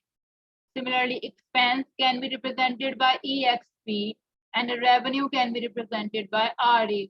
So what you are doing, you are expressing them in a shorter way, in a shorter alphabetical way. As recently we use some language. I know you guys know about IDK.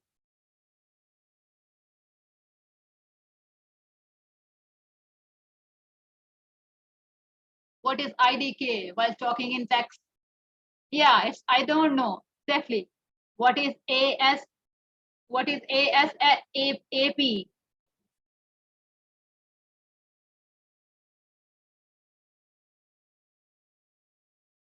As soon as possible. So what is this? We are representing them in their shorter form, in a mnemonic form.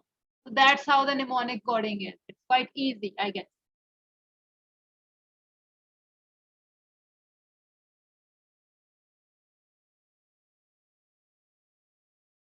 Okay, now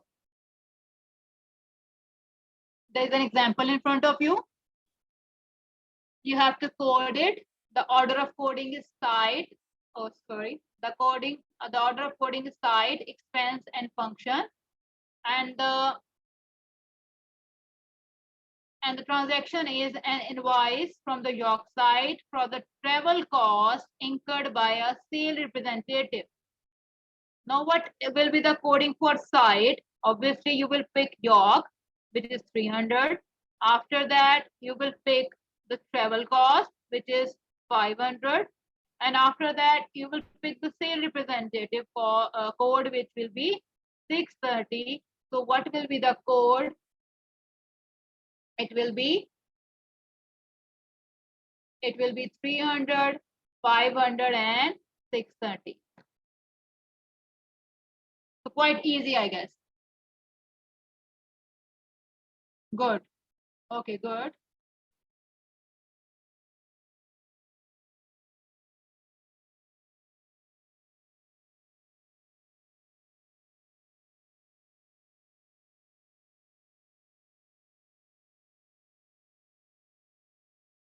Just a minute, guys.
Sorry for the wait, guys.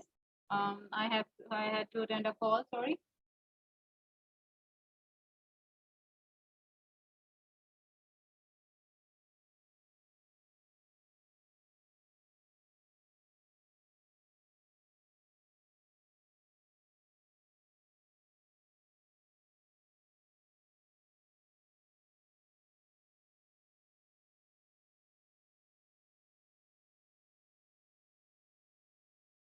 Okay.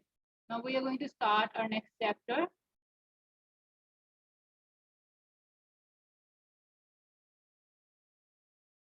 Yes, sorry guys for the wait. I had to attend a call. Sorry. Okay. Can you guys hear me and can you guys see this shared screen? Yes. Okay.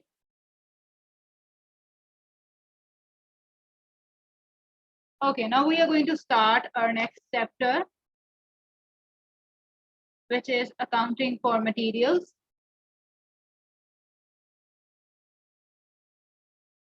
We are done with our chapter number 1 and chapter number 4. Now we are starting our chapter number 5, which is about materials.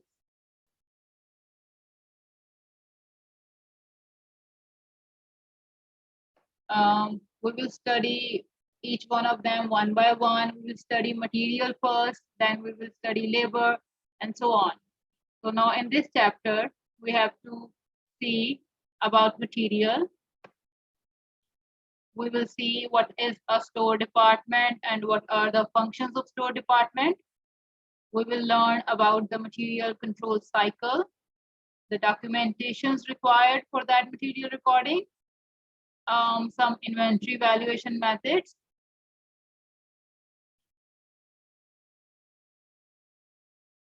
Now, starting with material, just a brief introduction, what could be a material is.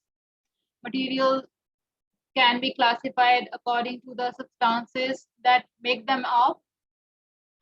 They are different according to their physical properties. So we can say that wood, chemical, metal, and wool are some different materials which are used in making some goods. Why they are different? Because they have different colors, shape, flexibility, their different qualities, their physical properties are different. That's why they are classified in different heads.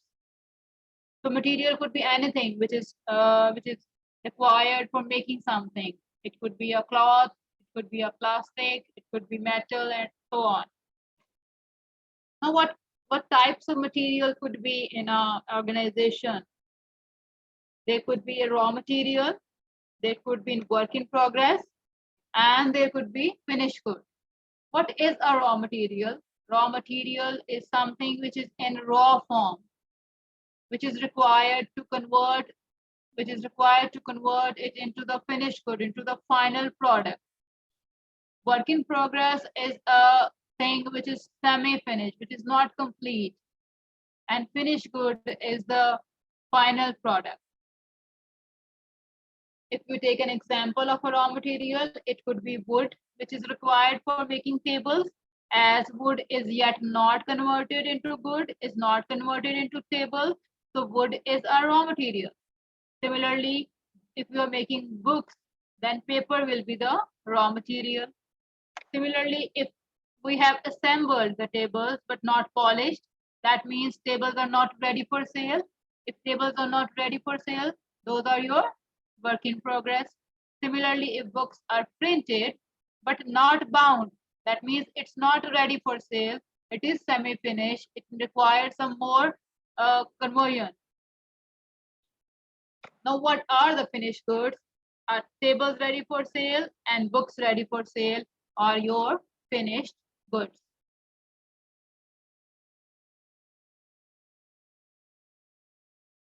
Similarly, what is inventory and what are the types of inventory?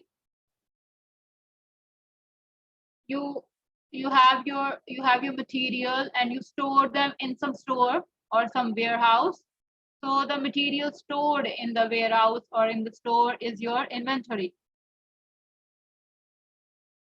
For a retailer, the business who is selling the ready-made goods, the inventory could include goods for resale, the goods which are already completed, which are already finished goods, and then they are ready for sale.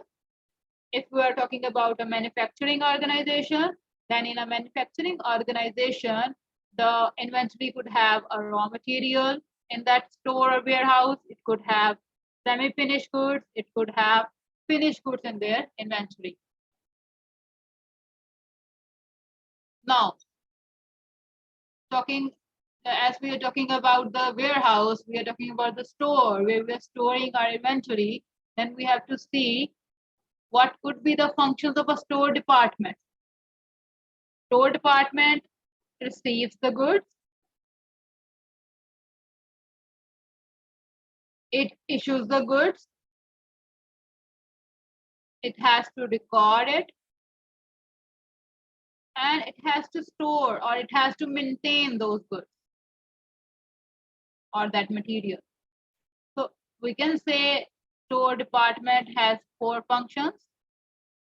Number 1 is the receipt of the raw material. Number 2 is the storage. Number 3 is issue. And number 4 is the recording. Now, what the function of receipt involves? When you order something, you send a purchase order to your supplier. And afterwards, when your supplier will deliver you your raw material, then you have to check before receiving, you have to check the original purchase order. Why you have to check? You have to see whether these were the goods you ordered. So you have to compare that with your purchase order. You have to see, is it the right quantity? Is it in the right quality and right condition in which you ordered? Then after confirming all these things, after confirming with the purchase order, after checking the quantity, quality, and condition, you will receive the goods. Now, after you have received the goods, you have to store them until and unless the production department asks you for that goods. So until then, the goods are required, the raw materials are required. You have to maintain those materials in their appropriate conditions. What is that? You have to store the material as appropriate. For example, if it is a food stuff, you have to maintain them at some appropriate temperature. Maybe they require some freezing temperature. Maybe they require some heating temperature. Then you have to maintain that. Suppose if you are taking care, if you are storing some wood, then you are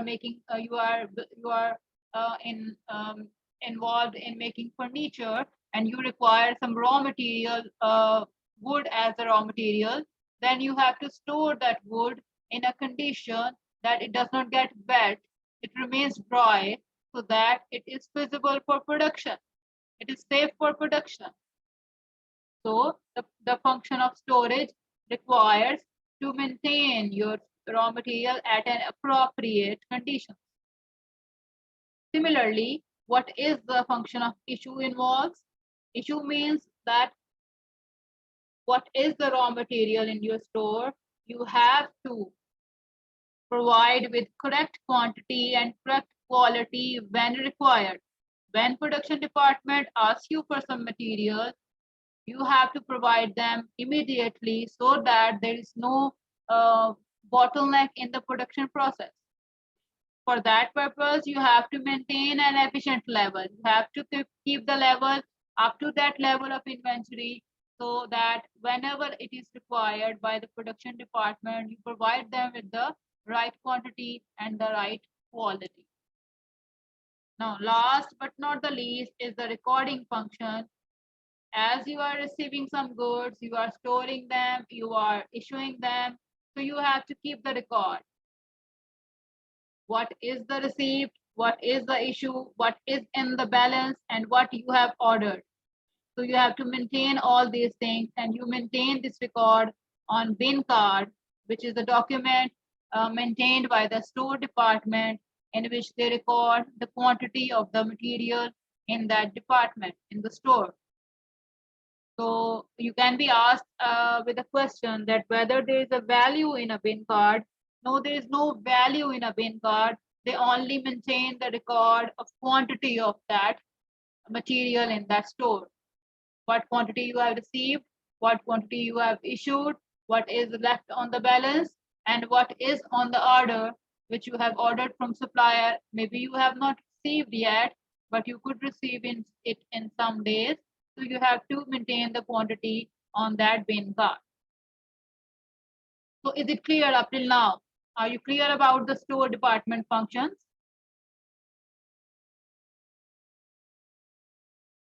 Yes.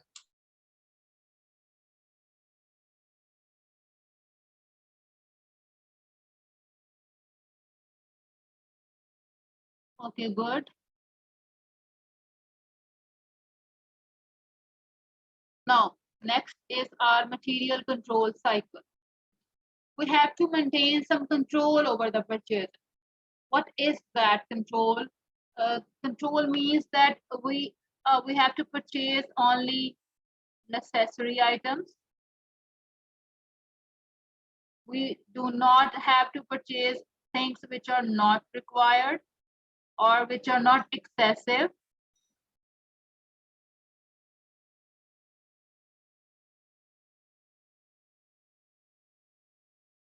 So we have to make only necessary purchases, and for that purpose we need full documentation and authorization so that we can identify if there is any fraud or anything which is not good. So we have to maintain that internal controls. Internal controls, as I told earlier, is the necessary purchases, is the choosing of an appropriate supplier. There may be a appropriate supplier list. You have to choose the best one, which is giving you the best price, the best delivery timing, and the best quality. After that, you have to compare the goods received and goods ordered. You have to check the price. And these are the control measures which have to be there when you are purchasing something. Now, if we look at the material control cycle, we will start it with the production department, which is the user of the goods. As production department is manufacturing something, is making something, is converting that raw material into the finished goods. So we will have to start the cycle from the production department. And because we have to learn the cycle, we will assume that store department is not having that material so that we can learn the whole cycle. So starting with the production department, as it is the user of goods, whenever the production department requires some material, they will order that material. They will request that material from the store department using the material requisition note. Production department is sending that document, so they will authorize that document and they will send that document to the store department so that the store department will provide them with the required material. If the store department is having that material, obviously they will have it because they have to maintain that efficient level of inventory. So they will issue that material to the production department. But as I told earlier, we have to complete the cycle. So we will assume that store department is not having that material right now. So what will be the next step? If store department is not having that material, they will raise a purchase requisition and send it to the purchasing department. Why? Because they require the material which is required by the production department. So store department is sending the purchase requisition to purchase department so that they can order the material from the supplier. After that purchase requisition, which is sent and authorized by store department, purchasing department will raise a document which is purchase order. They will select, as I told earlier, they will select a supplier from their appropriate list. They will agree the price list. They will agree the delivery timings. They will agree upon the quality and quantity of the goods. And after that, they will raise a purchase order and will send them to the external supplier. One copy of that purchase order will be given to the accounts department. Why? Because afterwards, when the accounts department will pay the invoice, will do the payment, they have to confirm that these things were ordered by your organization. So one copy will be sent to the accounts department and one copy will be sent to the store department. Why? Because when the store department will get the delivery from the supplier, they have to check with the purchase order whether the goods which are being delivered were ordered by their organization or not. So we can see that there are two copies, one to the accounts department and one to the store department. Afterwards, external supplier, when deliver the goods to the store department with the delivery note, what will the store department do? Store department will check those goods with the purchase order, whether they were the goods which were ordered. After checking the quantity and quality, as we learned that store department has a function of receiving of goods, so they have to check the quantity and condition and the purchase order, and afterwards they will accept the goods, they will receive the goods, and as an evidence, they will raise a good receive note. They will raise a good receive note that we have received the goods which were ordered. And after receiving the goods, as requested by the production department, they will issue the goods to the production department. We also have a delivery note here, which is provided by the supplier with the goods. Now, what happens if there is some material which is unused? If production department has some material which is unused, they can send that material again back to the stores by a material return note, and the store department will sign this material return note as the evidence that they have received the goods which are unused from the production department. So that's how your production cycle, your material control cycle will work. Is it clear? Is the cycle clear to you guys?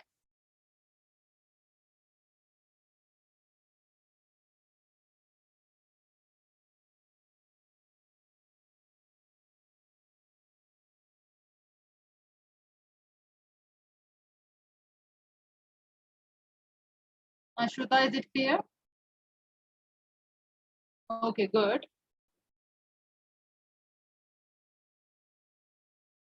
Now, also we have another document which we can discuss is material transfer note. Material transfer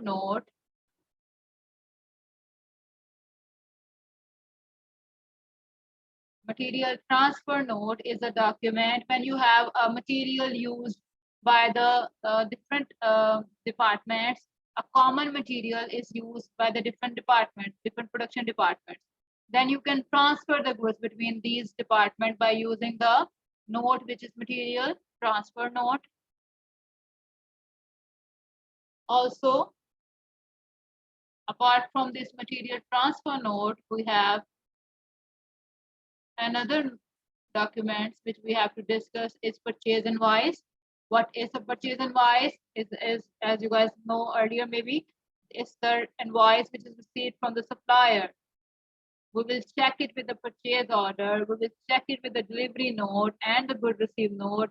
Why? Because we have to see, is it the invoice for the order we made?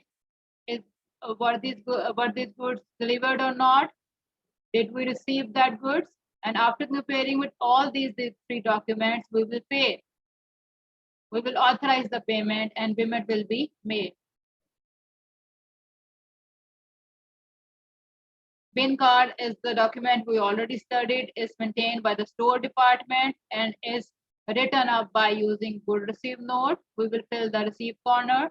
Material acquisition note, we will fill the issue corner.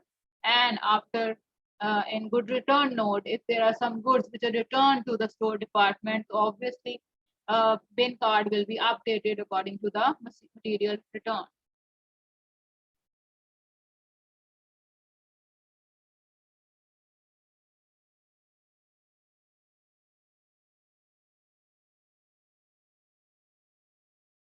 Now, next thing is if we have all these documentation according to the computerized recording, then what could be done? You can maintain in a computerized system, you can maintain the both quantity and value simultaneously.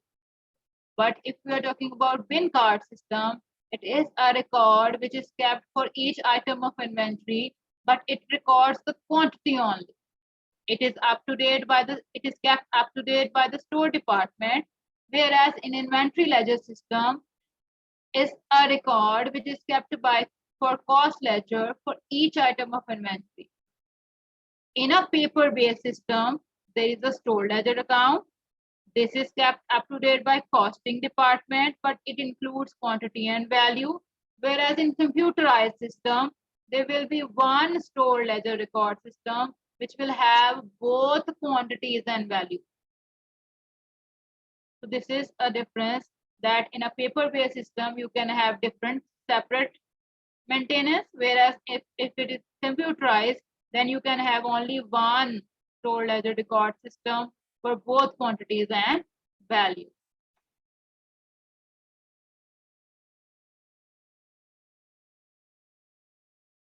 One more document which we have to study is a debit note and credit note. As I told earlier that we have a material return note.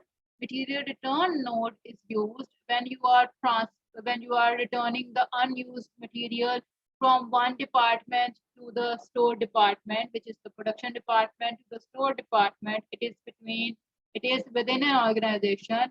Whereas if you are returning goods between two different organizations, two different businesses, then we use the documents credit note and debit note.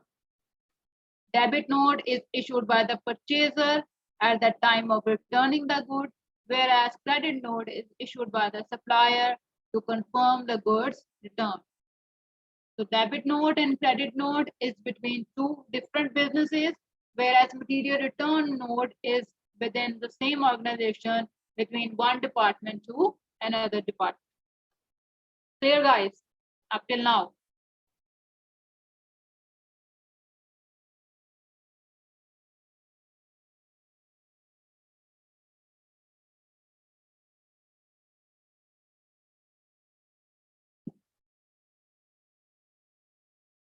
Okay.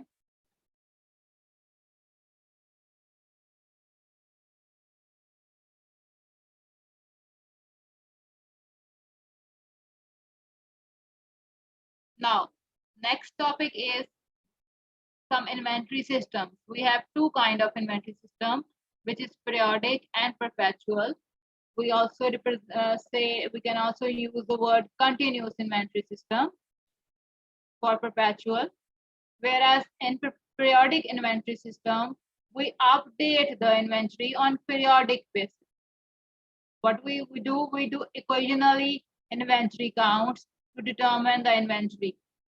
Whereas in perpetual inventory system, we keep a continuous track of inventory balances, continuously update our inventory.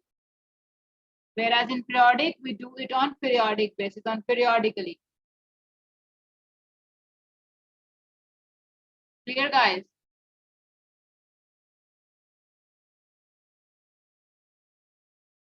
These are just few terms you need to know.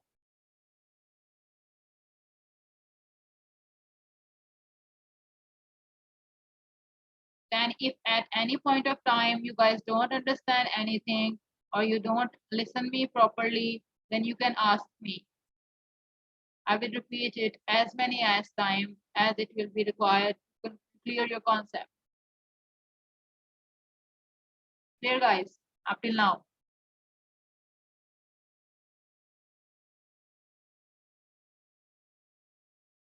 Okay. Okay. Ali, are you clear? Yes. Okay, thank you. The next topic is inventory valuation method. How could you value your inventory?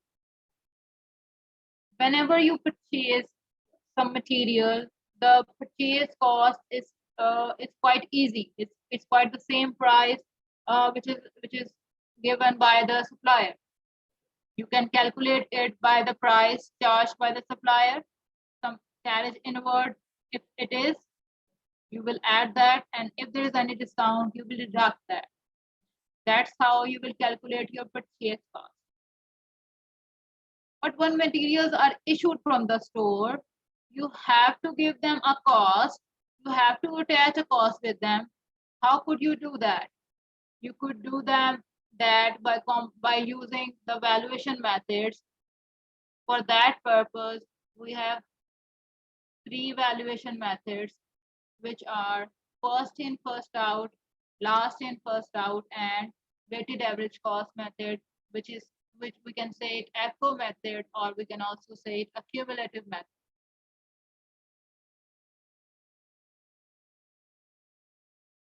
Now, how we will do the calculation in first in, first out, in last in, first out, and weighted average? Let's take an example.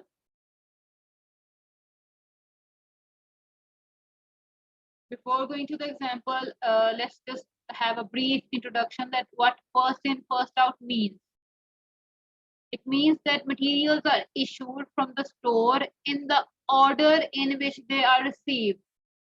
That means if you have entered something first, you will make that thing out first. As in some restaurants, we have a thing like first come and first some basis. It is the same way. We will make the thing out first, which is in first. Similarly, the opposite is last in, first out, in which the materials are issued from the store at the units that were acquired most recently or in the last. The things which are acquired last, in a last position, you will issue them first. Whereas in weighted average cost, you will take a weighted average value. You will calculate an average cost at each transaction. That means whenever there is a delivery in the stores, you will calculate a new weighted average cost, and then your issue, then you will value the issue at that cost. Now let's see how we will do that. Let's take an example. There are 1,000 tons of inventory purchased in 3 lots. What are those 3 lots? 3 November, 400 tons at the value at the cost of 60. 11 November, 300 ton at 70. 21 November, 300 ton at 80. These are the receipts. Now, what are the issues? During the same period, 4 material acquisitions were made. Each was of 200 tons at 5, 14, 22, and 27. So we can see that these dates are in between them.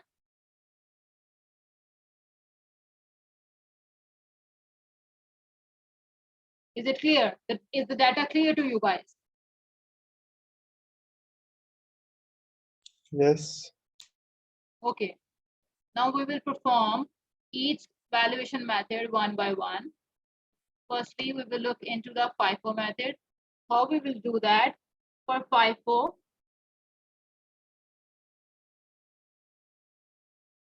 we have to make 3 columns of receipt, issue, and balance.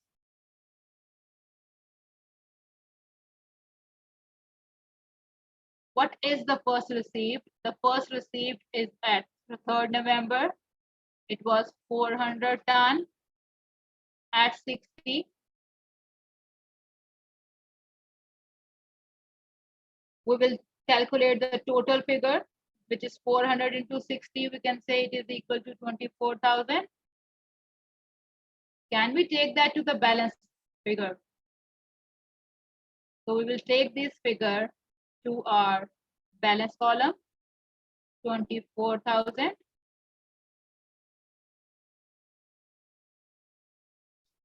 After that 3rd November, next date is 5th November, and 5th November is the date of our issue.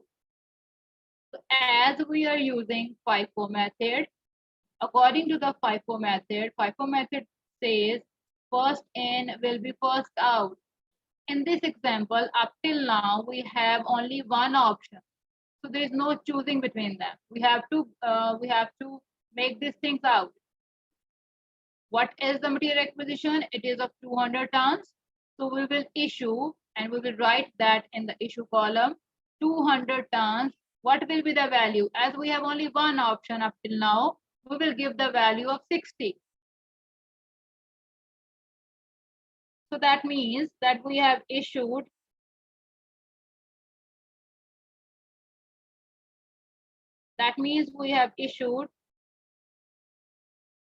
of 12,000.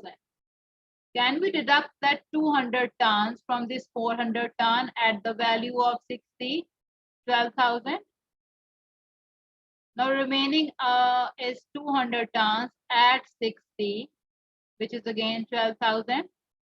Now next is 11th November. This was 5th November. Next is 11th November. At 11th November, we have again a receipt of 300 tons, but at this time the value is 70. We will calculate our total, and can we take it to the balance column? So we will take it to the balance column. Now after this date, 11 November, we have a date of 14 November, and at 14 November, we have to issue 200 tons. But now we have two options. One is 60 and one is 70. We are using Fifo method. What will we do? We will issue at 60 or 70. As we are using first in, first out, we will issue these 200 tons at 60, the earliest one, the first in. So can we deduct this 200 tons from the balance figure, from the balance column? Now remaining is 300 tons. We are left with 300 tons. Now, after the 14 November, again at 21 November, we have received of 300 tons at 80. Again, we will calculate the total figure, which is 24,000. Can we take this figure to the balance column? Now, again, at the next date, which is 22 November, we have to issue 200 tons. As we are using Fifo method, we have two options, whether to issue at 70 or whether to issue at 80. As we are using first in, first out, we will value this 200 tons at 70, which is the earliest one. So can I move to this side? So out of 300 into 70, which is 21,000, out of 300 into 80, which is 24,000, I have issued 200 tons at 70, which is 14,000. Remaining, I am left with 100 tons at 70, which is 7,000, and 300 tons at 80, which is 24,000. After that, again at 27, I have to issue again some 200 tons.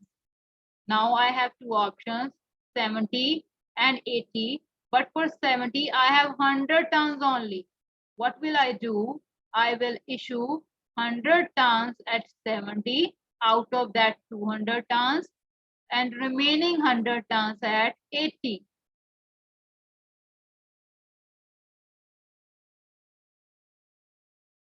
Now what I am left with? I am left with only 200 tons at 80, which is 16,000. That is my closing stock. That is my closing figure. I'm left with the balance of 200 tons at 80, and that is 16,000. If I want to calculate the total issues figure, I can calculate all the figures in my issue column. And if I'm asked in the question about the closing figure, then I can calculate it from the balance column. So is it clear with FIFO method, guys? Are you clear about the FIFO method?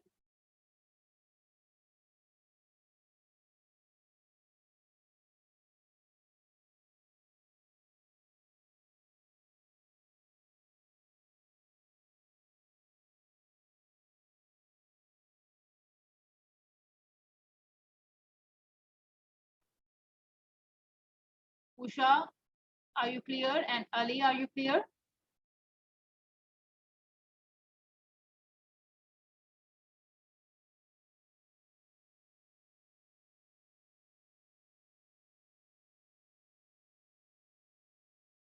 Okay, Usha and Anshruta have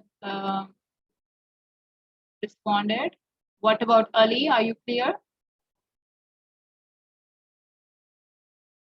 Is it okay or is it clear?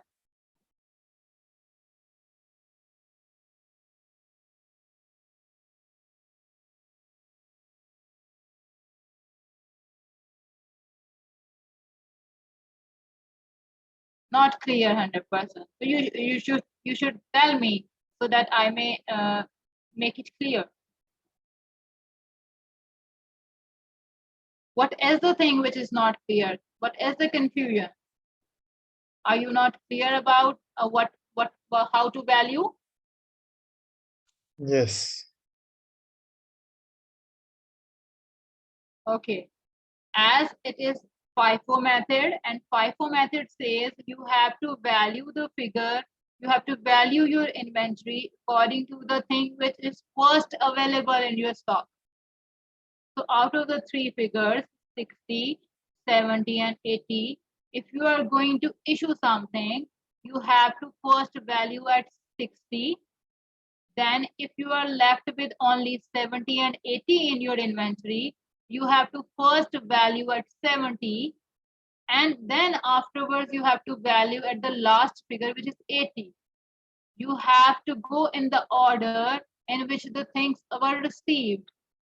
You cannot value at 80 first. If you are using FIFO method, you have to value in the sequence in which they are received, or you can say you can have to value at the earliest figure first and then at later on.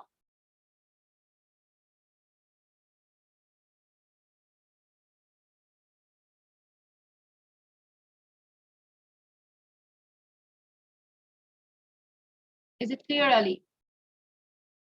Yes. It does not sound like. No, it is. Okay. Okay. I am going to revise the FIFO method to a more neat picture as I was writing. I agree that my writing is not good, so I'm going to repeat it in a neat way. That was the received column, that is the issue column, and that is the balance column. According to the dates, we received 400 tons at 60. We take that to the balance column. At 5th November, we have to issue 200 tons. We have only one option of 60 tons, so we will issue that at 60. After that 400 tons, we are left with only 200 tons because we issued these 200 tons. We have 200 tons at 60 in the balance, and after that we have received 300 tons at 70. As we are using FIFO method, out of these 60 and 70, we will choose the earliest one to value the next issue, which is 200 ton, and we will value that at 60, and we will deduct that from our inventory because we issued that. Now again we are left with 300 tons at 70. We have again received 300 tons and 80. Now out of 80 and 70, we will value our issue at 70, the earliest figure, because we are using the Fifo method. And so on. I hope it's clear now. Yes. Okay, good. Now we are going to the next method, which is Lifo method, which is the complete opposite of this. In Lifo method, the same question, the same data. In the Lifo method, we had 400 tons at 60. We take that to the balance column. At the first issue, which is at 5th November, we have to issue 200 tons. As we have only one option right now, we will issue that at 60. After that, remaining is 200 tons at 60 and 300 tons, which is received at 11 November at 70. Now, as we are using now Lifo method, which says last in, first out, that means we have to choose between the two figures, 60 and 70. We will choose the last one. In Fifo method, we choose the 60 figure, the earliest figure. Now, in the last in, first out, we will choose the last figure, the most recent figure. So we will issue the 200 tons at 70 and we will deduct the balance, and remaining figure will be 100 tons and 70 out of these 300. And these 200 tons will come to the balance column as it is left. As we have not issued at 60, we have issued at 70. We are left with 100 tons at 70, 200 tons at 60, and we have now again received 300 tons at 80. Now we have three options. 60 was the first one, 70 was the second one, and 30 was the last one. Now, as we are choosing last in, first out method, according to this method, next figure at 22 November, we will issue the 200 tons. But how we will value them? As we are using Lifo method, we will first value them according to the last things received, last values. We will value them at 80. After issuing these 200 tons at 80, we will be left with 100 tons at 80, which is 8,000, 100 tons at 70, which is 7,000, and 200 tons at 60, which were the first one. These first one at 60, which is 12,000. Now the last one, which is 27th issue, 27th November issue, we have to issue 200 tons. According to the order, this was the first one, this was the second, and this was the third one. As this was the last one, we will select to value 200 tons as 100 ton at 80 and the remaining 800 at 70 afterwards. Because first we have to finish the last one, then we will move on to the next one. So we will issue these two at this figure, and the remaining balance will be 200 tons at 60, and that will be our closing figure. This is a more neat picture. We had 100 tons at 80, 70, and 60. This was the last one. This was the first one. So we will issue the last one first, 80 and 70, and then 60 will be left. Is it clear, guys?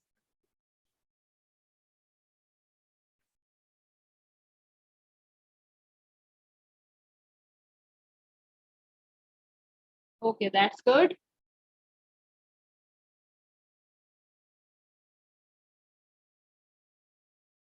Now you can have this question, and you can re-practice it at home afterwards through Lifo method and Fifo method.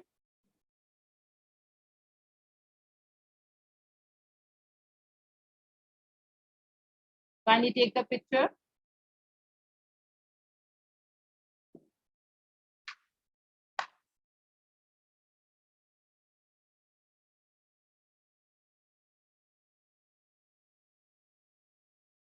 Have you taken the picture?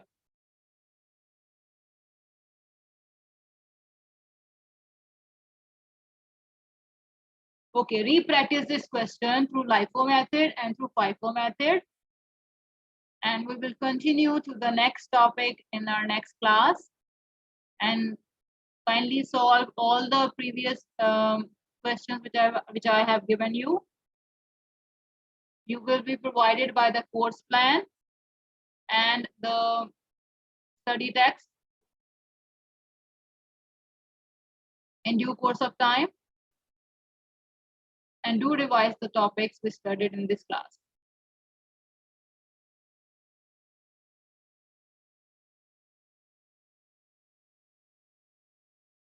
We will resume from the next class. Take care till then. Bye. Bye.